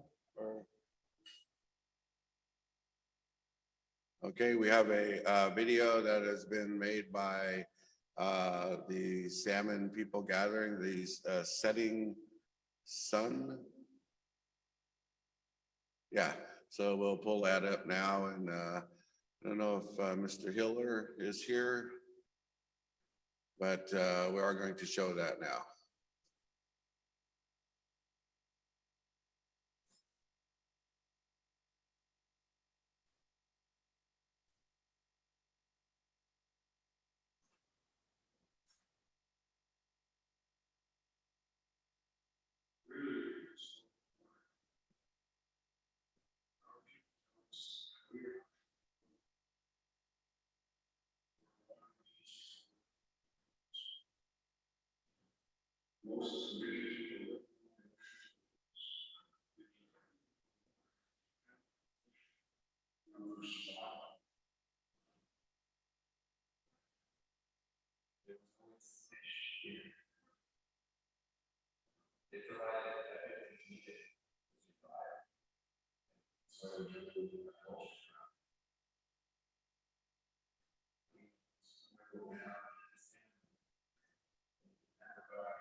who are thinking about.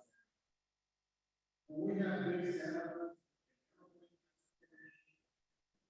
Every county, our 4,000 is full. But when we lose our water, when our salmon, our people.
The United States. Whose idea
Hear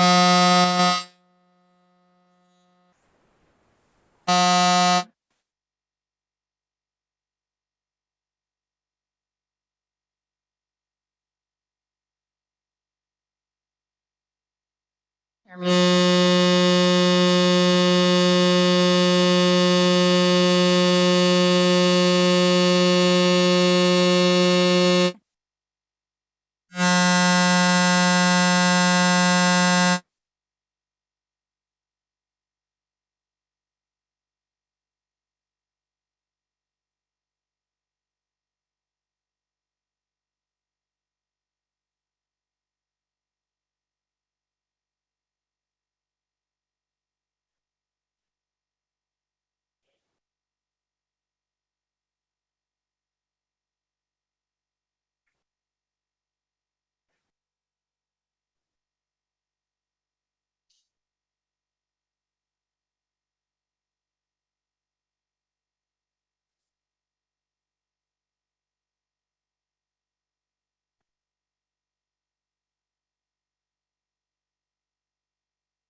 Everybody lined up here?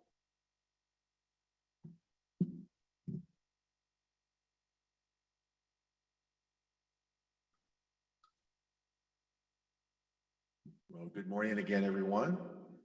Akshel Hill, Leonard Forsman, and Chairman of Squamish Tribe, and also President of Affiliate Tribes of Northwest Indians.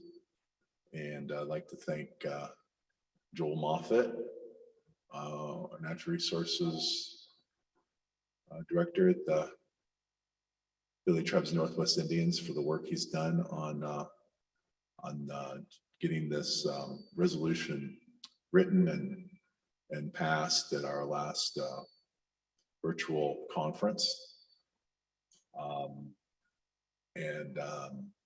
There's also some people on the Natural Resource Committee, including Taylor Albeck and Justin Parker, that worked really hard on the ATNI Natural Resources Committee. And also we have the Nez Perce Tribe put a lot of work into this resolution. I'd like to thank I know the youth wanted to be here for this, and I know that they're having to get checked out of their rooms right now, but I just wanted to put my hands up to all of the youth of ATNI Youth Commission that have worked on this issue for several years as well. We're able to keep the momentum going. And also Terry Parr is here, our Executive Director, and James Parker is one of our primary, Assistant Director. I guess I don't have all the titles right, but there's a lot of work back home in Portland, keeping our organization strong. And I'd also like to thank the Executive Board. We have Mel Sheldon and Delano Sluskin and Sharon Gowdy, Taylor Albeck, Jeannie Louie, and John George, who have worked really hard on our Executive Board to make sure that the business of ATNI continues. And so I'd like to thank them. And then all the tribes that are members, especially the paying members. I really appreciate that. And I know that for you tribal leaders that have been members in the past, make sure you check in with Terry and make sure that you're still paying members, because it's very important. And I know a lot of times it's not an issue of people not wanting to be paying members, but it's just the administrative part of getting the check cut. So I just wanted to put a little plug in for our for supporting ATNI. So with that, I'd just like to take this opportunity to read this important resolution. We have some help from some other tribal leaders. This resolution was, like I said, a product of a few years of work and also of collaboration. And we're going to go ahead and start that today and read that here today for this particular summit, because this resolution was the impetus behind this meeting that we're in today, both in person and virtually. And once again, thanks to Squaxin for hosting this meeting as well. Affiliated Tribes Northwest Indians, 2021 Virtual Mid-Year Convention, resolution number 2021-23. Title, calling on the President of the United States and the 117th Congress to seize a once-in-a-lifetime congressional opportunity to invest in salmon and river restoration in the Pacific Northwest, charting a stronger, better future for the Northwest and bringing long-ignored tribal justice to our peoples and homelands.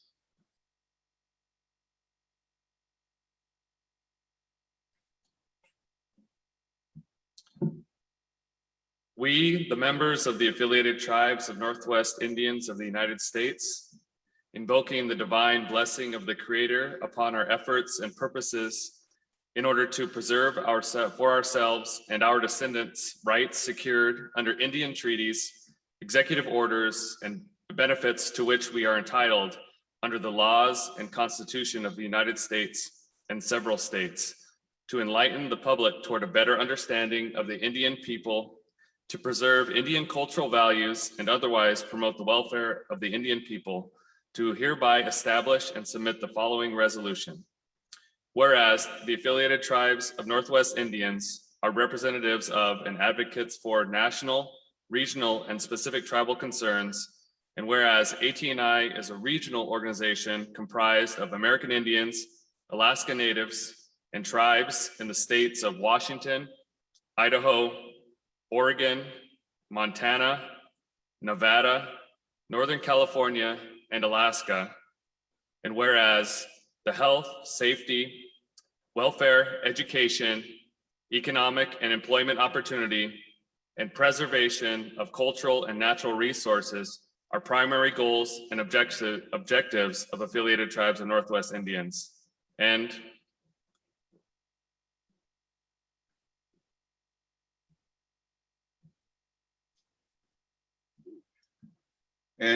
whereas the tribes of AT&I are united by salmon, by the Northwest rivers, and that salmon, steelhead, lamprey, and native fish depend upon, and by the interconnectedness of salmon with their ecosystems, from the Orca in the ocean in Puget Sound to the nutrients salmon supply to the furthest land in streams.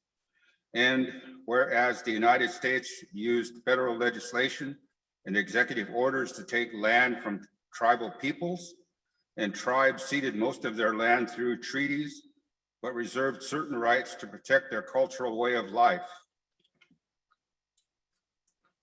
And whereas tribal culture and lifeways are rooted in place and tied to their homelands, but tribes cannot just relocate to access traditional resources. And whereas the modern Northwest, with its massive irrigation, hydropower, and storage systems, was built on the backs of tribal peoples from the 1930s on. Through the use and destruction of the lands, rivers, and fisheries we have lived with for thousands of years. And whereas the United States shares a unique relationship with the tribes of AT&I, with the United States being bound to honor the obligations to tribes made in treaties, executive orders, adjudicated through numerous federal court decisions, and its trust responsibility to sovereign nations. And whereas the fate of our tribes and the Northwest salmon are intertwined. And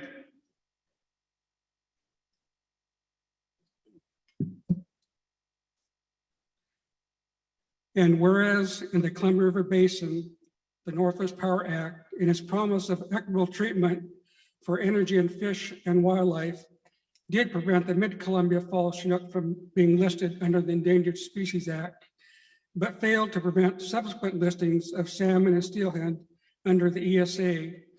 And whereas U.S. District Judge Michael Salmon, in his 2016 ESA and National Environmental Policy Act ruling, rejecting the federal government salmon plan for the Columbia River system dams for the 5th time, emphasized that the federal Columbia River system remains a system literally crying out for major overhaul, as Judge Marsh observed 20 years earlier.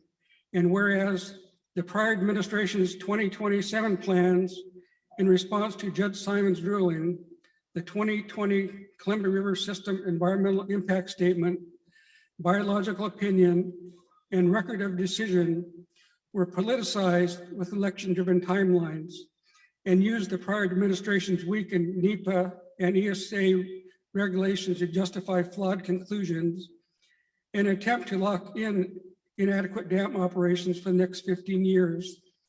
And whereas the Columbia Basin tribes express special concerns with the prior administration Columbia River System EIS with respect to its inadequate consideration of tribal rights, interests, resources, trust lands, its failure to reveal environmental and social justice system impacts on tribes, its failure to address fish restoration above dams that block fish passage, and its inadequate consideration of the impacts of climate warming and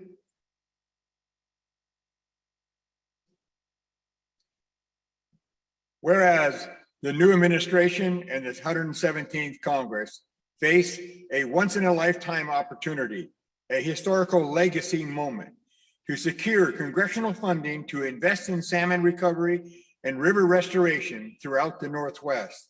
Whereas the tribes throughout the Columbia Basin have supported Congressman Mike Simpson's Columbia Basin Initiative legislative proposal for identifying the historic moment and opportunity, engaging with tribes directly and regularly, emphasizing the very real and imminent salmon extinction crisis, recognizing a singular generational legislative moment because of the current administration and current leadership in the Senate and the House, and that is a moment for action and not for process, offering a comprehensive framework that embraces actions that have been long-standing priorities for tribes throughout the basin, restoring the lower Snake River by breaching the 4 lower Snake River dams, optimizing spill to benefit salmon in the main stem federal Columbia River dams,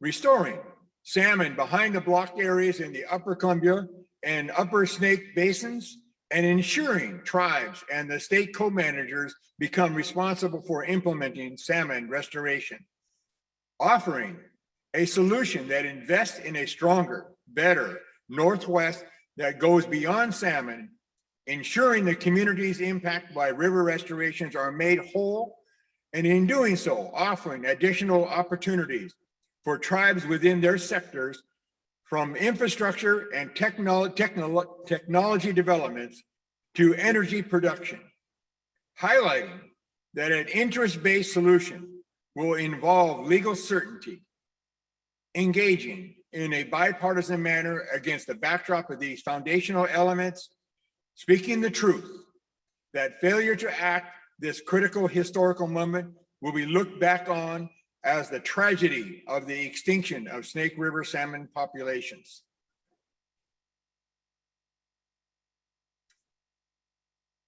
And whereas the status of Columbia Basin salmon and steelhead species is dire and getting worse, with many populations of Snake River spring Chinook salmon and steelhead on a steep slope to extinction, the point where populations became doomed to extinction is identified by biologists as a quasi-extinction threshold, QET. And right now, 42% of the Snake Basin spring, summer Chinook populations are at or below the QET, that is 50 natural origin spawners or less on the spawning grounds for 4 consecutive years, and 77% of the populations are predicted to drop below the QET level by 2025. And whereas time may be even shorter as climate warming advances and restoring the lower Snake now a series of slow-moving, easily warmed lakes, to a naturally flowing river that connects fish to cold, high-altitude, near pristine salmon and Clearwater Basin habitat is exactly what is needed for the best possible ecological resilience to warming temperatures. And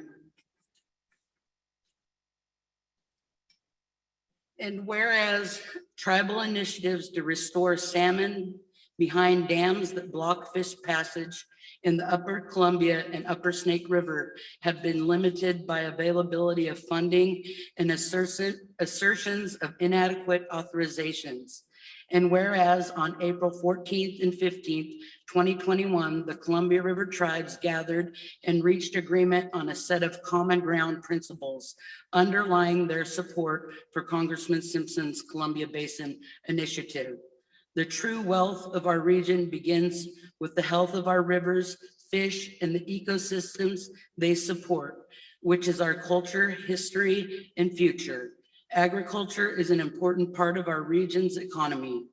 Affordable and reliable power is important to the region's families and businesses, tribal and non-tribal. Providing legal certainty for the vast majority of federal dams in the Columbia Snake River Basin is a necessary element of a lasting solution. A significant federal infrastructure investment in alternative energy and transportation provides a unique opportunity to restore salmon while keeping power affordable and maintaining agricultural commerce. A comprehensive legislative solution is preferable all other avenues and is urgently needed.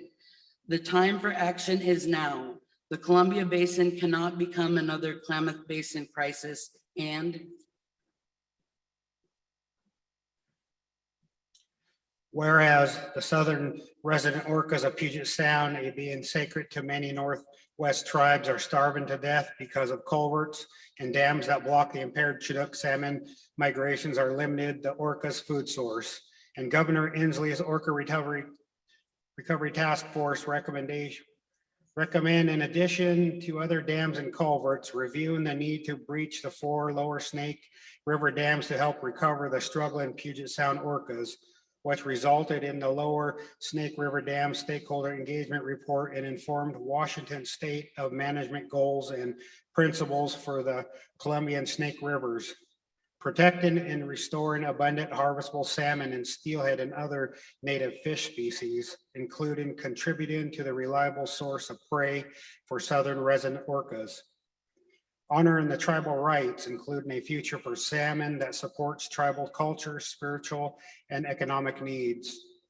Providing for a clean, affordable, and reliable energy source that meets our clean energy and climate goals. Ensuring affordable and reliable transportation alternatives for wheat farmers in the Palouse and the Tri-Cities areas. Ensuring reliable irrigation supplies for Eastern Washington farmers And whereas implementation of federal court rulings upholding treaty reserve fishing rights and ordering the state of Washington to replace culverts that block fish passage require funding to implement and do other tribal habitat hatchery and salmon restoration efforts. And whereas ATNI stands united in supporting investment in salmon and river restoration in the Northwest, now therefore let it be resolved that ATNI calls on the President of the United States and the 117th Congress to ensure that funding is set aside now as this critical ecological juncture for salmon and orca to implement the bold actions for salmon and river restoration identified in the framework of Congressman Simpson's energy and salmon legislative proposals, including the lower Snake River by breaching the 4 lower Snake River dams. And be it further resolved that ATNI request President of the United States and the 117th Congress to ensure that salmon restoration priorities of the tribes of ATNI are prioritized and funded. And in conclusion, be it further resolved that ATNI calls for the timely convening of a Northwest Tribal Salmon and Orca Summit at an ATNI location with invitations to presidential administration officials and to the Northwest Congressional Delegation members to meet and take timely action with respect to the salmon and orca restoration priorities of the tribes of AT&I. And be it further resolved that AT&I requests the President of the United States to prioritize working on the actions for salmon and river restoration identified as the framework of Congressman Simpson's energy and salmon legislative proposal, and withdraw any federal court defense of the prior administration's flawed 2020 Columbia River EIS, BIOP, and ROD as otherwise a defense of methods and conclusions inconsistent with the new administration's environmental and tribal principles and priorities, and be it finally resolved that this resolution be forwarded to the National Congress of American Indians. Certification. The foregoing resolution was adopted at the 2021 virtual mid-year convention of the affiliated tribes of Northwest Indians, Portland, Oregon, on May 24th through May 27th, 2021, with a quorum present. Signed, Leonard Forson, President, and Norma Jean Louis, Secretary. Thank you.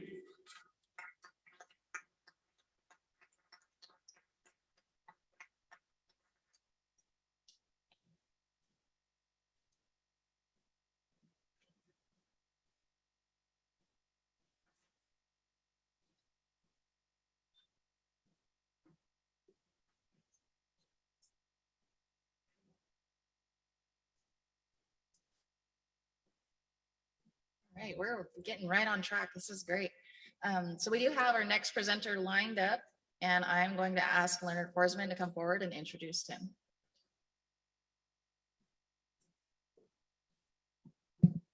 All right, well, that was wonderful. Thanks everybody for providing the word for word transcription of the resolution. As you can see, is very vast and inclusive. And once again, thanks to all the folks that wrote that, the resolution and edited it, et cetera, et cetera. These things are a work of many people, many hands. And so we really appreciate the historic resolution that was presented. I understand that Governor Inslee is about to take the virtual stage here and give us a presentation of his thoughts on our efforts over the past couple days. Governor Inslee, of course, was a basketball star at Ingram, a state champion. So I know him from, well, I don't know him, but I've heard of his exploits on the court. I did see some of them occur on his home in Bainbridge Island in Squamish territory. And he's also been in Congress and served both in the district over by Sela and also in our district, the Old First District of Kitsap County, most of Kitsap County, representing us there for several terms. And then also as our governor. And he's an avid biker, and he's also loves the outdoors and has a long history with protecting salmon. And he's been very active in his 3 terms now as governor of the state of Washington, and working on the government relationship with the Washington tribes through the Centennial Accord, which he's been very supportive of, and also and a lot of economic development and taxation issues, and also working on these very difficult and complex natural resources issues with a lot of his staff, and including JT Austin, who's been a real champion for making sure that our voices are heard and that those recommendations that we have and asks that we have are followed up on and instituted among the many challenges that the state faces. So with that, I don't know if he's ready to be queued up. Do we know if the governor's ready? Not quite, okay. I know that he comes onto the reservation in Squamish once in a while on his bicycle and visits us occasionally. So it's always nice to have our governor here over in Squamish, and he's been very supportive of AT&I. He's, of course, many of you have seen him when we've hosted at ATNI. He's been present, and he's also been able to attend our conferences in the past and other places too. I remember him coming to Yakima and having a pretty robust conversation about the issues facing the tribes of the Columbia River. So he's very familiar with those issues. And right now, I'd like to introduce the Governor of Washington, Jay Inslee. Thank you, Jay. Good morning, Mr. Chair. Can you hear me okay? We can hear you fine. Great. Okay, Mr. Chair, thank you for this opportunity to speak to the Tribal Salmon and Orca Summit. Mr. Chair, thank you for allowing me to visit your land so frequently. I get to bike ride the other night, and your cultural center is so beautiful. I enjoy even getting to ride by. So thank you for allowing me that privilege. I appreciate it. And there's so many good things happening in your community right now that are happening in so many communities, tribal communities. It's just a joy to be governor, to work with you in this sovereign to sovereign relationship. Original comment, look, this isn't a very important gathering of tribal leaders and sovereign governments. I know it's going to be one of many of our productive meetings. I want to share particular gratitude for the Squaxin Island Tribe and Chairman Chris Peters for hosting this event, and to Chairman Sam Penny and the Vice Chair Shannon Wheeler of the Nez Perce for organizing this summit. It's great to have this as a Pacific Northwest endeavor, and particularly for the many years and decades of salmon recovery. I look forward to joining you in person. I know we will get to the point to do that, to share this noble effort. This is a critical moment. We all understand the risk we have if we do not succeed in our joint efforts. And we know that those joint efforts have to be multifactorial. It has to be on the land, in the air, and the water that we share if we're going to recover these iconic species, particularly salmon and orca. And those define our region, not just for tribal cultures, but everybody in the Pacific Northwest. And I want to thank everybody on this call whose decades of work have kept this front and center of our regional and statewide efforts. We would not be where we are today to put this front and center without the tribal advocacy. And I thank for this generational commitment.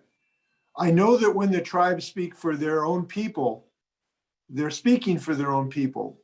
But I've said many times, and I very much believe this, that the tribal advocacy is of principal benefit for all of the non-tribal peoples in our Pacific Northwest states. It is a benefit just as much to the non-tribal people to speak for salmon and orca as it does for the tribal communities. And I want to thank you for that. I believe it will eventually lead to our mutual success. I want you to know that I'm fully committed to building on that progress we've made together on this government to government framework. This work has never been more urgent in the decades we've been at it. And as we've seen in the last few weeks, from the devastating impacts of climate change, we know that that is compounding the underlying issues we have in our rivers, in our bays. The threats to salmon and orca have never been more profound, including in climate change.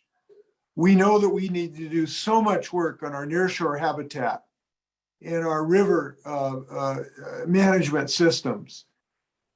We need to do all of that work, but it will all be for naught if climate change makes these waters so hot that salmon can't simply survive just because of water temperature.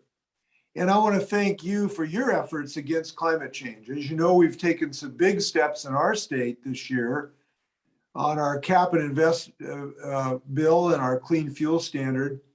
We cannot go backwards on these climate change efforts. And it's not just salmon. We've lost dozens and hundreds of people due to heat-related illnesses in the last several weeks. And we want to thank your advocacy to deal against the efforts against climate change. But we know hard work is ahead.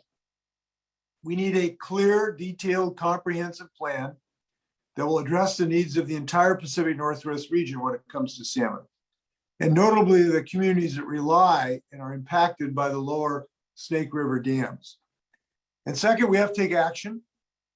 The tribal leaders and sovereign governments that have gathered at this summit have demonstrated the recognition of the need for a comprehensive solution. And I applaud you for that. We all hear your message loud and clear. Now, I do think it's important to realize of the work we have done together on salmon recovery and orca recovery. That has included the most complete slate of orca protection and salmon protection, obviously, because they go together, a legislation in our state's history. We've created the Southern Resident Orca Task Force that provided vital recommendations for this work. And I want to thank for the many tribal organizations that have helped. And are you still hearing me, Leonard? I just got a note here. Am I still with you? Oh, you're back now. Okay, thank you. Vladimir Putin is doing his work, unfortunately, on occasion. I don't know how much you missed there, but I was just talking about some of the work we've done on our Southern Resident Orca Task Force, which is, of course, salmon recovery is absolutely fundamental to that. Our tribal representatives were key to that work, and your advocacy, including obviously the Squaxin Island Tribe and Chairman Forsman for your leadership, Mr. Chairman, that has been fundamental to our moving the ball in that regard. Last year, we took on the Trump administration to protect salmon recovery efforts on the Columbia and the Snake. I affirm that any comprehensive approach must account for several critical factors. It has to honor tribal rights. It has to protect to restore abundant and harvestable native species, including as a food source for orcas. It has to assure clean, affordable, reliable energy for families and businesses. And it has to guarantee our agricultural products are getting to market and ensure reliable irrigation supplies for Eastern Washington farms. I'm proud that we stood up against the Trump administration to assure that water temperature is a critical factor and that our flow regimes are fundamentally protective of these salmon species. I also made it clear that it's essential to include all the voices of our region and insisted that both additional spill and dam breaching remain on the table. These are still the principles that I believe in have to be at the heart of this approach. And I believe we should be and have to be committed to getting down to business to define what can provide the services that these dams provide so we can take the next steps in this regional discussion. And I believe we should be capable of doing that in the months ahead to define how to replace these services so that we can build more support in our communities to take in the next step in the dam breaching discussion. We ought to be committed to that. I believe we can make short-term progress in that regard. So the Tribal Salmon and Orca Summit is generating critical movement in this work. I believe we have to work together in this definitional work to come up with a comprehensive plan. And I'm determined to do my part to make that happen with both my fellow Pacific Northwest governors and our state's congressional delegation. I'm grateful to our state senior senator, Patty Murray, for being willing partner at this critical moment. She obviously is in a pivotal position, and I'm looking forward to working with her and you. Now, we both recognize that the success of salmon recovery requires tribal governments to be at the table. And we recognize that big time. You have my commitment to engage each of and every one of you to build on this work that you're doing at Squaxin Island this week. I also want to recognize the leadership of Congressman Mike Simpson in this regard, in his proposal. His willingness to offer one path forward has helped us bring to this moment. And I know both he and I share the same goal of recovering salmon in this regard. To develop a comprehensive solution is what we need at this moment. And to do so with all the speed and urgency that the situation demands. So we have to build on his hard work and your hard work. I know Mike's passion, and I believe it has set us up to take the next step, which is to define the way to replace these services for these dams. And I believe we can do that. So I believe we can be successful, bottom line. Because your unswerving determination and commitment that you have renewed this week at this Tribal Salmon and Orca Summit. We have set up a stage to do that, as you know, and I look forward to taking the next step. So onward and upward for all of us. Thank you for your unswerving commitment. And I'm going to look forward to your leadership in the weeks and months to come. So thank you very much. And again, Mr. Chairman, thank you for the honor of being able to join you today.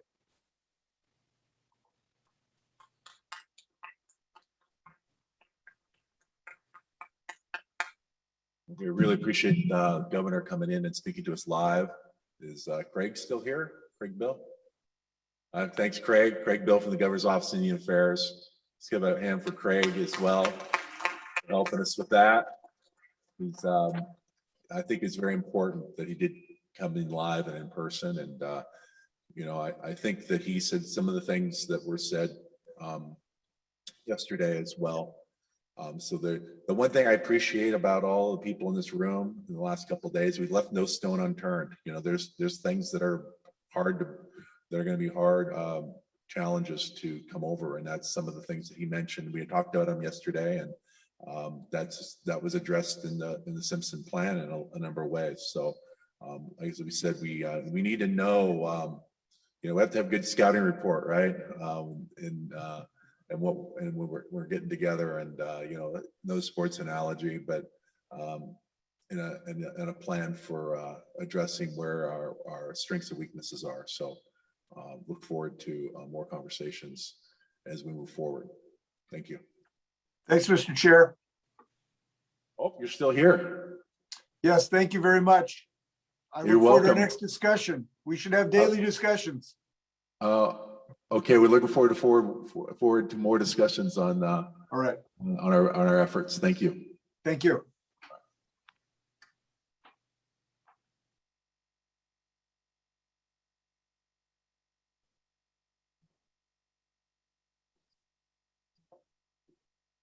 Okay, next we have Sean Bills. Sean, staffer for Senator Murray, has some remarks that he'd like to say.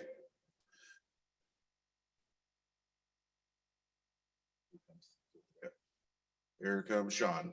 Thank you, Sean.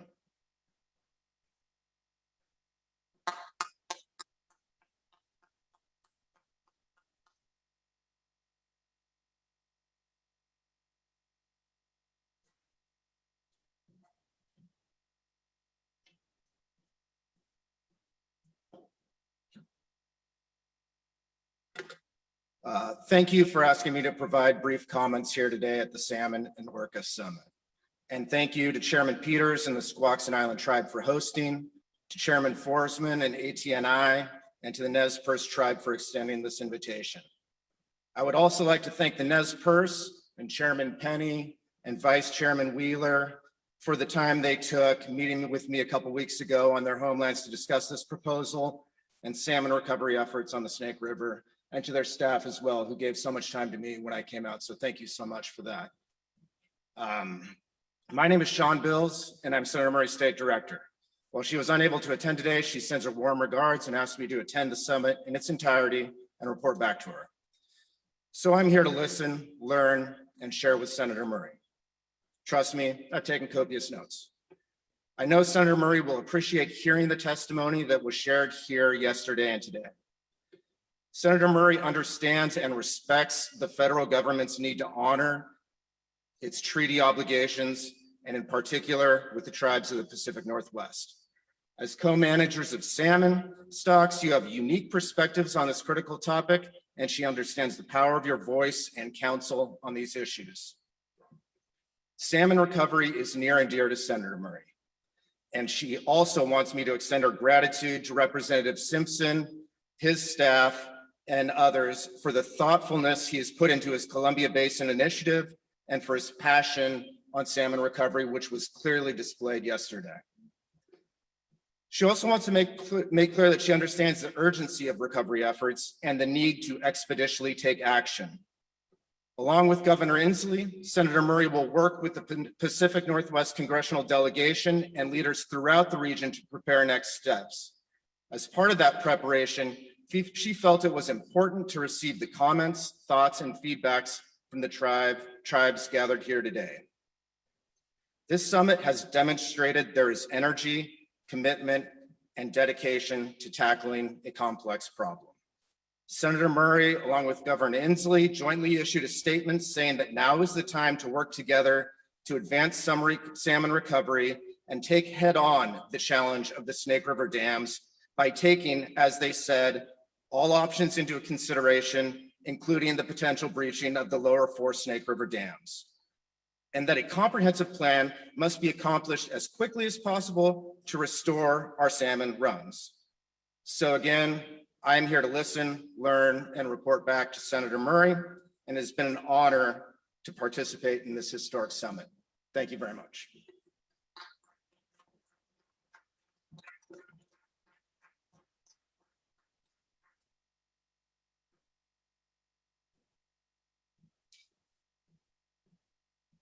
Thank you, Sean and Senator Murray, for providing those comments. We're getting to that point where we're going to talk about follow-up and next steps and the actions going forward from here. So I'm going to ask Vice Chair Wheeler to come forward and open up this conversation. Thank you, Kaylani, and once again, thank you everyone for attending in person and those that are virtual as well. But we just at this time just take a look at as we begin to summarize and soak in everything that we have heard up to this point, and the unity of the tribes and the allies of the tribes and the allies that we're all speaking for the salmon and Orca is the main goal of what we're seeing and what we're hearing. And with Congressman Simpson as our champion, coming forward and taking these steps and walking with us in these efforts to salmon recovery and to really ask those serious, hard questions that are part of this complex problem and issues that the salmon are facing. So we know what the vision is, and we know what our mission is, or what our mission is in front of us. And so as we look to stay united and walk arm in arm with one another to see that the salmon do not go extinct on our watch, and that we can do something. We've experienced, we have the science and we have the technology, and it's time for action. And as we continue to march on our mission to save the salmon, save the Orca, that is what we'll do. So as we look forward to the next steps, as we look forward to going to Washington, D.C., taking the Salmon Summit there will be our next goal, and we'll be looking to notify everyone of those dates and times, and as we continue to work with the Northwest delegation, the governors of each of the states, and continue to engage all the stakeholders in this complex issue. That is what we're here to do, and we carry the voice of the salmon and the Orca.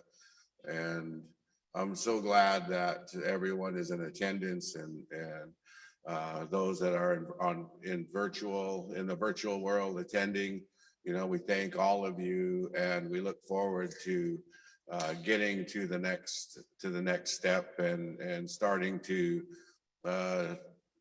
see in the language of what it will take from the proposal of the Columbia Basin Initiative, of how it ties to all of us, and we recognize that Congressman Simpson recognizes that salmon unite us all, and it's not just the Columbia Basin issue.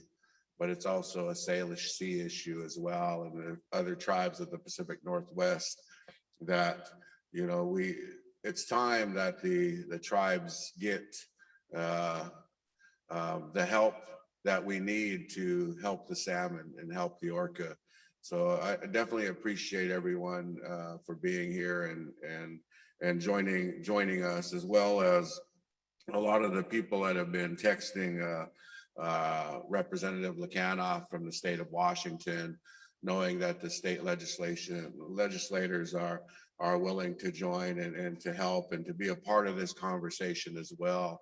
That, you know, those are the voices that Congressman Simpson had mentioned to, you know, he can't talk to these millions of people one-on-one. So it takes a united voice and help of people in the state legislative bodies and the federal congressional leaders, that our voice together and our message together is the same. And that's the way that we make progress. So with that, I'd like to turn it over to Kaylani once again and thank each and every one of you.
And we just got word that Washington State Representative Deb McCann is actually joining us on Zoom.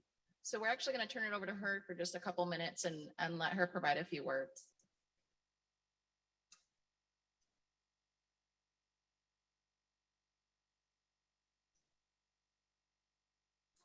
Okay, Deb, I think Deb Lekanoff, if you're on the virtual, see if you can join.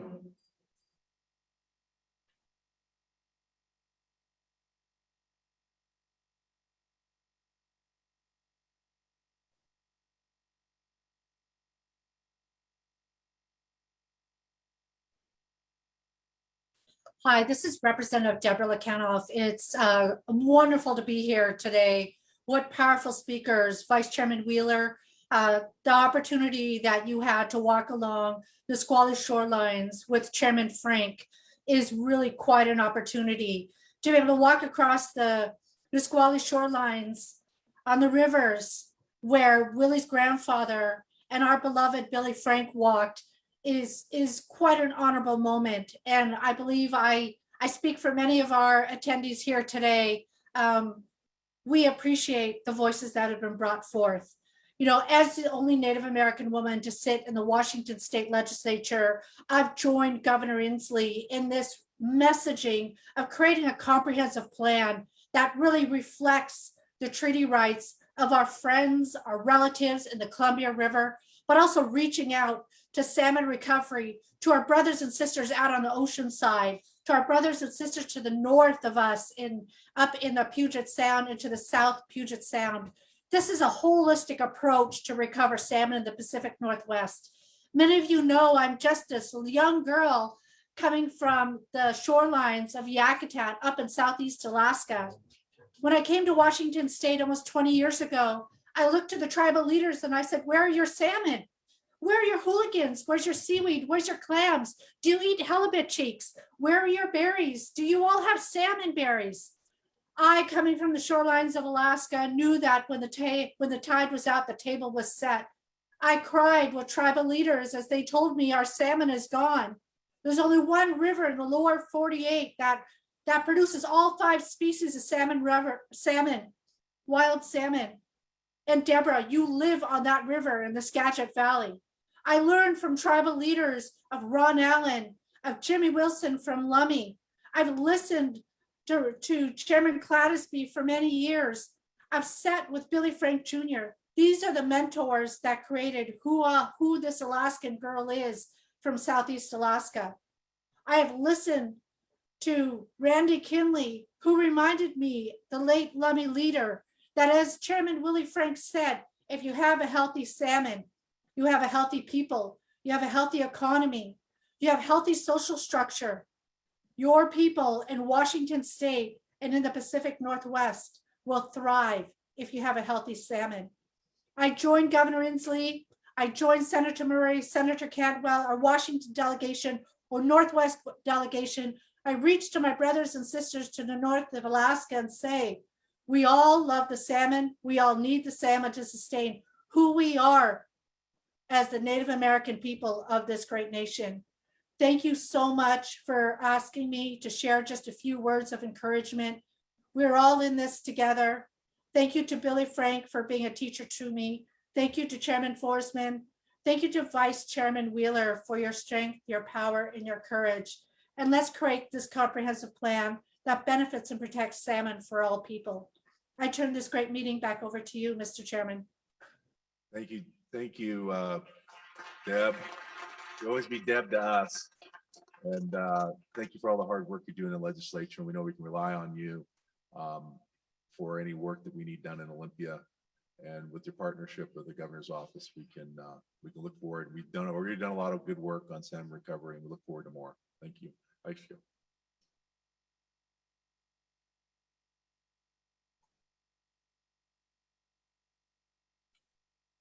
Okay.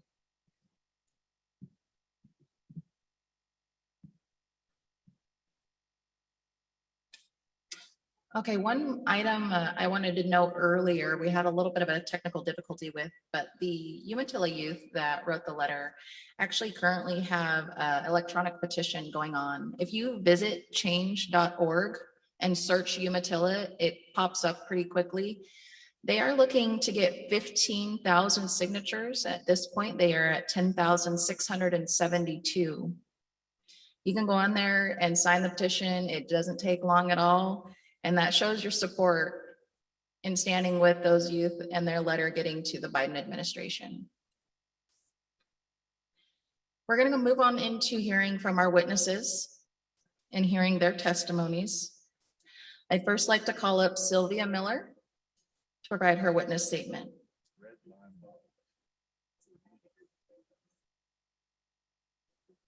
Okay, we'll actually have all of you come up at the same time. So can I also have Kian Singer Green and Justin Hayes join as well?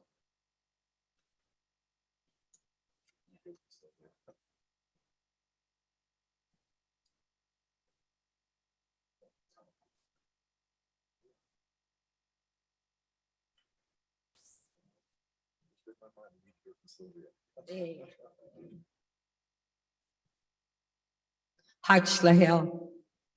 My name is Sylvia Miller. I am a vice chair of the Puyallup Tribe of Indians. And it's a great honor to be here today as a witness.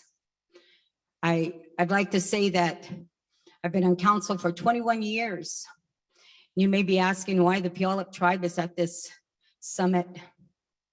I would like you to know that I am followed with 3 other council members, newly council members. Councilmember Fred Dillon, could you stand, please?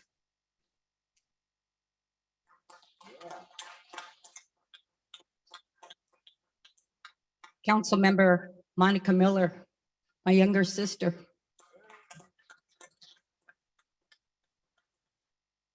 Councilmember James Rideout, another. We are here because we want you to know that we struggle the same struggles that you struggle on those rivers. We have no fish. We are here today in support to show you that we stand together, we stand strong. And it's very important. When we did the fishing rights, we didn't do it alone. We did that with nations from everywhere, people that don't fish from everywhere. And it's very important that each and every one of you know that we're here to support you today, to show you that you're the first step in getting what each and every one of us need, and that's the recovery of this salmon and orca. We believe that this is our ways only, not only our ways, but all mankind. It's not going to get done if we sit around and talk about it and don't do something about it. And that is why we are here today. And we would like to say to Congressman Simpson that we appreciate the fact many struggles, many struggles our ancestors have fought. And you know what? Nobody ever listened. Those dams, we didn't want those dams to be on our waters. We didn't want the restructure of those rivers. We asked and asked over and over again. And I appreciate the fact that you are finally listening. And I urge each and every one of you to reach out to your districts and tell those people, it's time for them to listen. Listen to the people. We are protectors of these waters, these lands, these gifts that we were given to us by the Creator. These mountains that give this water to us, this habitat that's in that water, these four-legged friends, these trees, this air, all of it, our berries, our roots, they're all going away. We need to protect all of it, you guys. And it's very important that we try to reach out to these individuals and they listen. And I really would like to put my hands up and have each and every one of you raise your hands to Mr. Simpson for at least listening to us. Listening. Thank you. We appreciate that. And I want you to know that we stand united. We stand together with you guys in this battle. It's been a battle a long time.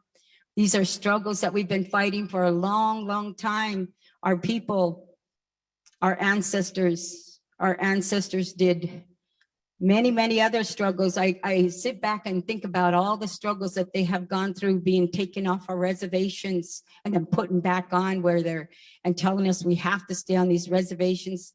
We live in an urban reservation, all industry, all that pollution that's going into our waters. I can remember as a child when I lost my parents at a young age and I fished.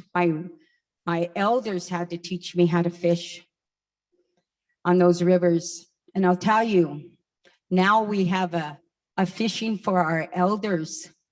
They get to fish separate from our youth. They don't even get to teach our youth anymore because we don't have enough fish. We don't have enough fish to go around. I'll tell you, the struggles are hard for each and every one of us. And I thank you guys today for letting me be a witness to show that we're not the only tribe struggling. All of us are, and it's time to do something about it. And I thank you for sharing your stories, the same stories that we have. And I will continue to tell these stories and have my children tell these stories. And I give you thanks for the children, sharing these children and teaching these children to speak up. I remember when we were kids, we were told children are to be seen, not to be heard. That's not true anymore. Our children are speaking up, and that's good. They're learning, they're teaching this to other people, to other children. So thank you guys for asking me to be a witness today. I appreciate it very much.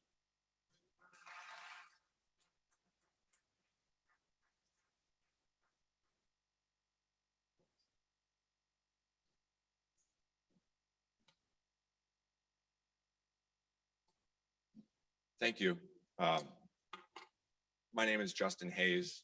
I'm the executive director of a conservation group in Idaho, and I live in Boise on the ancestral lands of the Shoshone Paiutes. Before I came here, I traveled through the ancestral lands of the Shoshone Bannock. I floated down the Salmon River last week into the ancestral lands of the Nez Perce. All of Idaho is harmed by the loss of salmon, all of the people of Idaho. I'm honored to have been asked to be a witness today, and I have heard so much so many powerful things from all of the speakers. And we share so much. I heard the passion. I heard the frustration. And I heard the commitment. And I also heard hope. I heard hope because we see an opportunity. We are together uniting. By coming together, we can cause the change that we need in this world to protect the natural world, to protect each other, and to provide for our children and their children. We have a real need to change the way that people interact with the environment. And the tribes that have come together to lead on this issue give all of the people of the Northwest hope. And by uniting, I think that we have a chance to make a better world and to leave a better world for our children. I heard strongly that we must speak truth. Vice Chairman Wheeler has spoken truth. All of the tribes have spoken truth about the urgency of this moment, the urgency for cultures, for the health of our people, for our future generations.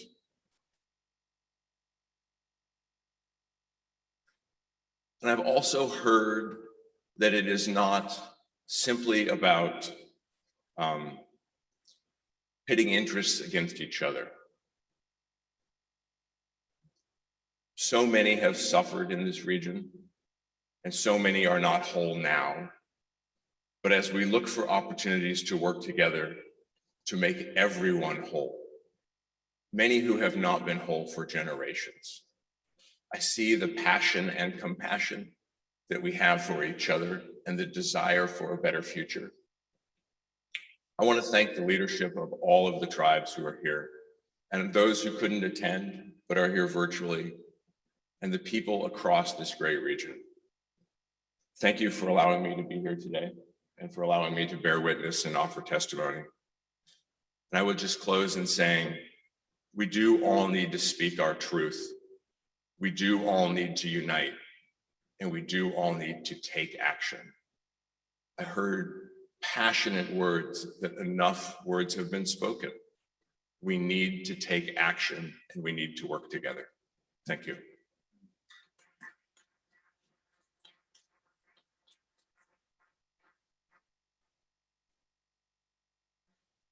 Inashmanisha Shayapatimki Kian Singer, Ku and Wich Putim Ku Oinet. I am Kian Singer and I am 17 years old. I represent the Youth Council of the Confederated Tribes of the Umatilla Indian Reservation. So today, well, these past 2 days, I have learned that we are all one. We're all different tribes coming together to come solve the same issue that we've been fighting for generations and many years. We are not going to be the last year to talk about this, and we're definitely far from where we want to be. So I want to thank all of you for coming together and encouraging us youth to keep going, because just us youth, we're not the only ones standing up to stand for an issue like this. There's many other issues in this reservation and many others. So I want to thank you all for encouraging us and inspiring us, because all these years of work, we've only looked up to you guys, because this environment is supporting us and our future generations. Because when we go home and talk about how we've met all you people, the senators, the congressmen and women, we're going to talk about how we've learned from your guys' work and your experiences, and how we can put that into our petition and our leadership when we continue on going to new resolutions. So I want to thank you for I guess approving and thanking us and stopping us whenever we leave the building. We're really happy to see you guys praise us, because this is what we need, and we need our adults, our people who've been fighting for this for a long time. We need you guys to bring us down the way we need to go so we're not wandering around. We need you guys to come and show us the way so we know what we're doing. We want to help and we want to prove that we can help the future. I want to thank everyone. I want to thank Chairman and everyone. I want to also present this blanket that was presented to me. I want to give it back to our tribe. I want to give it to Core, Brent, and Jeremy. So if you guys can come up, we will present this from the Youth Council to the Board of Trustees, the tribe, and the elders, and the youth, everyone in our tribe. We represent this blanket with our compassion and love and our leadership going forward.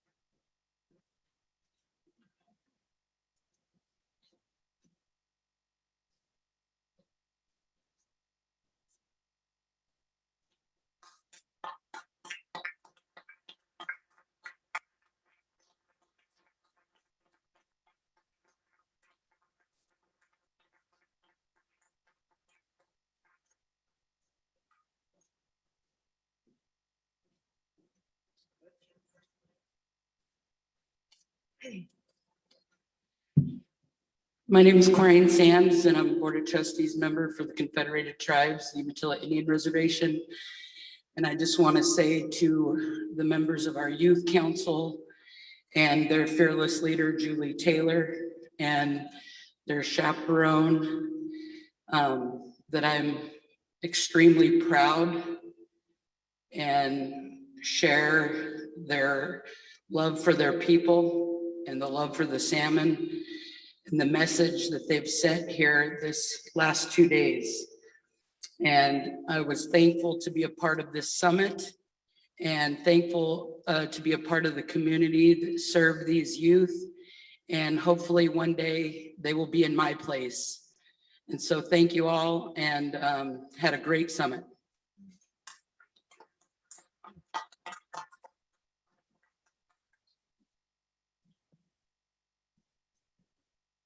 Thank you again. My name is Jeremy Wolf, and we've talked a lot at our leadership about our responsibilities. We've talked a lot about the responsibilities we have to our land, our resources, our foods, and in there is our ancestry, is our duties that we see every day, and all that's in a reflection to the youth that are coming up, and what we leave for them, the legacy that we've discussed in these last day and a half, and what we really discuss every day. And so when we've had some brief conversations together, had a brief conversation with them this morning, we want to further that. We want to make sure that we're engaging not only on these important issues, but we want to make sure that we're engaging with them on the process of how we get to different places, how we get to legislation, the civics that are involved with leadership. So when we talk about specific issues and dam breaching or humanities or health or whatever it might be, we need to be more engageful, not only in words, but in actions, and having them a part of our group, having them as an actual entity within. They're not general council members yet. You have to be 18 to be a general council member. But I joked with them that I used to go to general council with my wife, who I was probably just following around, but also got free food at general council as well. So you got to find your opportunity, though. You got to figure out when you can get engaged, when you can find opportunities to be a part of leadership. And hearing them talk, hearing them want to know more, that's a great feeling to have in your heart, to understand that you have young leadership coming up. So the words that were just spoken about, not only do we want to have this voice, not only do they want to have this mic, but they also want to be taught. They also want to learn. So that's a really important aspect, because we also have to be teachers as well. So share the things that we have. You're an elder to somebody. So step up and make sure that you're not only taking action from your perspective, but you're teaching along the way, because these young ones are teaching themselves. So once again, I appreciate it. This exchange that occurred, and I wasn't quite sure what the blankets were for yesterday. The announcement wasn't really, I didn't know what that was really about. And then we got the explanation a little bit later. And so this exchange back is a great gesture of the exchange that needs to continue between the leadership of the generations. So as we move forward, we look to the generations that were and what they've taught us, the legacy that they've provided for us. It's true, there's a lot of work that needs to be done. We've gone in a wrong direction for a certain amount of time, but there's also retention that has been made. These fish, these resources, these foods could certainly be long gone a long time ago. And so there have been many who've been spoken about here. There's been many who have not been spoken about, who have fought to fight for what we have today. So it's our job to do as parents do, try to make it better for our young, always. So thank you.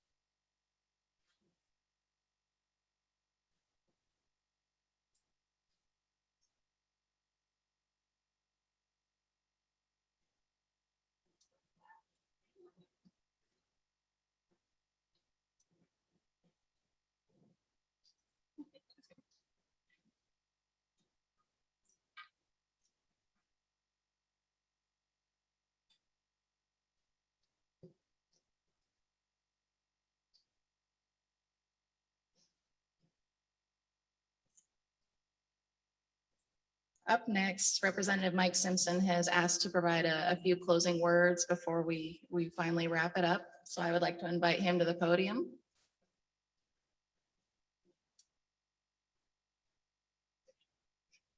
Thank you. I've already said enough, but I did want to step forward and say thank you for this conference. I wanted to thank Chairman Peters and Little Creek here, and great facility that they've hosted us at, and Vice Chairman Wheeler and the Nez Perce tribe for organizing this. I don't know about you, but I've learned a lot. Thank you for sharing your stories with me. They're stories that I will carry with me. So I appreciate that very much, but I know I get a little emotional, but I mostly wanted to thank Kaylani, who has emceed this and done a remarkable job on doing it. So she deserves a round of applause. But I do want to say I appreciate the words of Governor Brown and Governor Inslee and Senator Murray, especially their recognition of the urgency that we face in this. And it is urgent, and you all know that. And so I look forward to working with them and mostly working with you. But thank you for your participation and your willingness to share with us. And I appreciated the opportunity to be here with you. Thank you.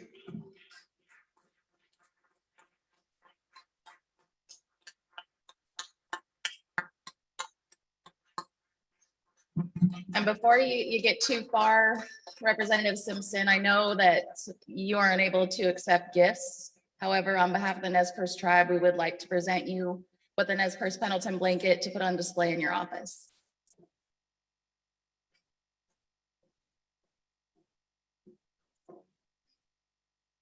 We'll fold it and we'll place it over your shoulder. Okay. Display it. Go in my office. Place it over your shoulder.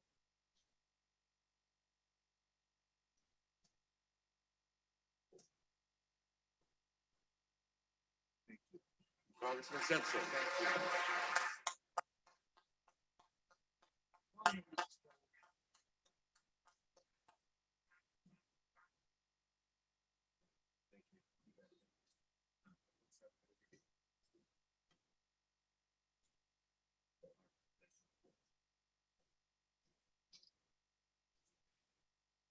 Okay, we are going to wrap it up. And of course, we always do with a prayer and blessing, especially as folks get on their travels home. This has been phenomenal. Truly a historic event, having everybody come together. And that's what it takes. I've learned so much. As I mentioned yesterday, I grew up on the rivers. Salmon was really the only fish that I knew. Had not been as familiar with the orca. However, on Monday, I was fortunate to go out on a whale tour, and we just so happened to run into a pod. And it wasn't one of the resident pods. So that was interesting, finding out that these pods, they're all different. They all have their own languages. They all have their own food sources. And I was like, gosh, that's just like us, right? And they told me that the pods are the original family. They have a matriarch. And even the sons, after they go off and mate, they come back. And I thought, the original mama's boy. But I love it. They're there. They take care of their mama. They take care of their sisters, and they all work together. It takes a nation, or it takes a village to raise a child, and they all do that with their babies. So I was touched, and this has just been amazing. As Vice Chair Wheeler mentioned, we will be going to DC. This will be happening again. So stay tuned for that, because we hope to see you all there. And finally, I'd like to ask Casey Mitchell to come forward and provide us with our prayer. And we'll see you all next time. Treasurer Mitchell.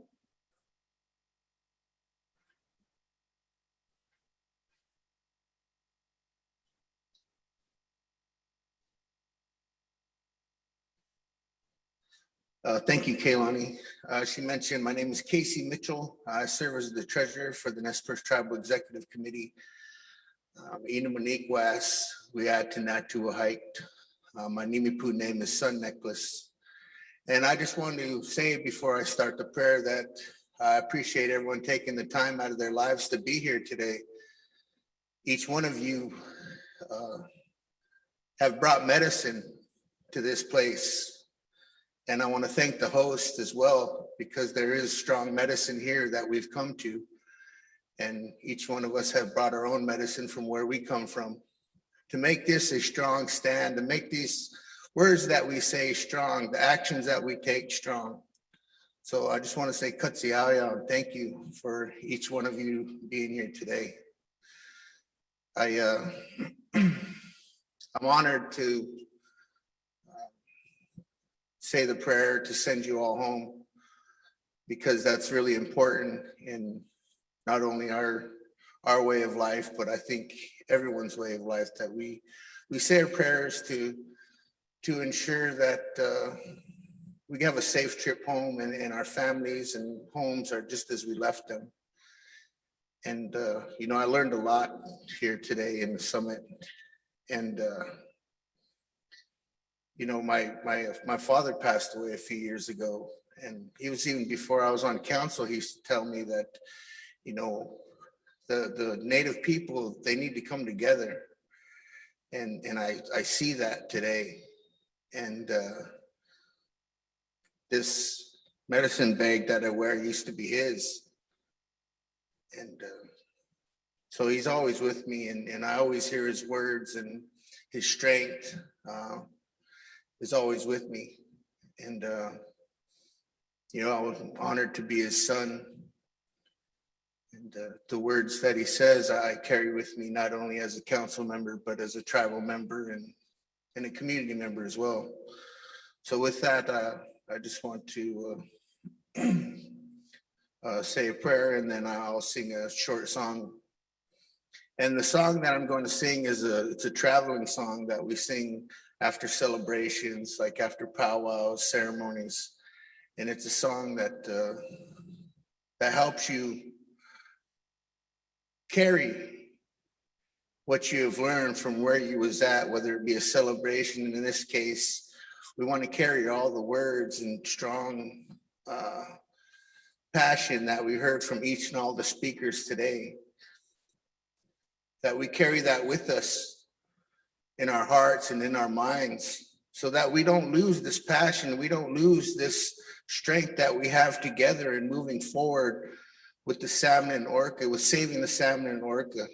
like my friend Jeremy said, that we all have a responsibility, and it's knowing when to take up that responsibility, because we see that there's adversaries or people that don't want to see this happen.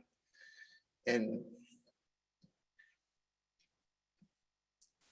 we hope that if they do not help us, that they're going to be satisfied with the disappearance of the salmon and the orca. So, you know, we hope that responsibility not only on our side, but those that are not with us yet will take the responsibility to join us and be a part of saving the salmon and orca, because they each have a chance to be a part of something bigger than ourselves. I want to have the responsibility and know my responsibility that I'm doing the best that I can for my people and for our way of life. And not only tribal members, but non-tribal members as well, because it's been mentioned before that we're all part of this. So I want to be able to help my future tribal members and community members and think of them in the future just as my ancestors thought of me today. 200 years ago, 300 years ago, they were thinking of us today, not themselves then. So I want to have that state of mind that I'm thinking of our future, so they can say, my ancestors did this for me. This is why I can fish. This is why I can still see the orca, because my ancestors did this for me. So I hope we can all have that responsibility and take up that responsibility to do so. So in closing, I'll say a prayer and sing a song. Makas katsiao haniwa. Makas katsiao. Oikalo huma kalatiwama. We give thanks today, Haniwa, for waking us up this morning. We give thanks today for our family, our friends, our loved ones. We give thanks today, Haniwa, for the gathering that we've had today, for the words that are spoken and the actions that are going to be taken, Haniwa. Katsiao, thank you for guiding our hearts, our minds to come together.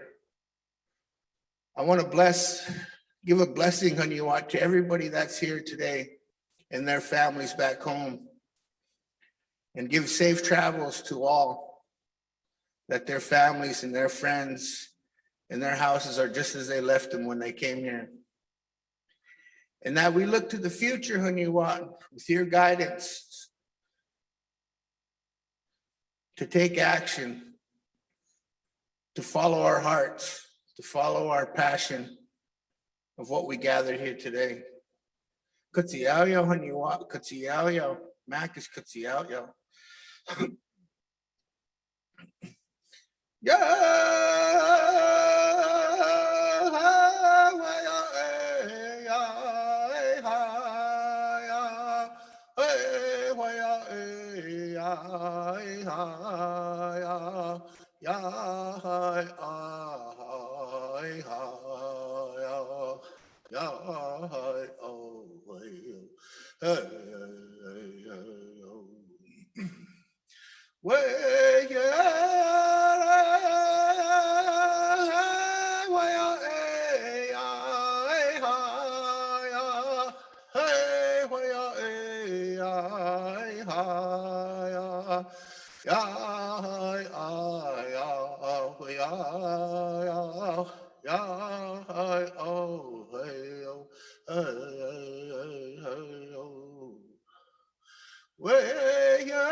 Katsiao, Mac is katsiao, Yukkalo, katsiao.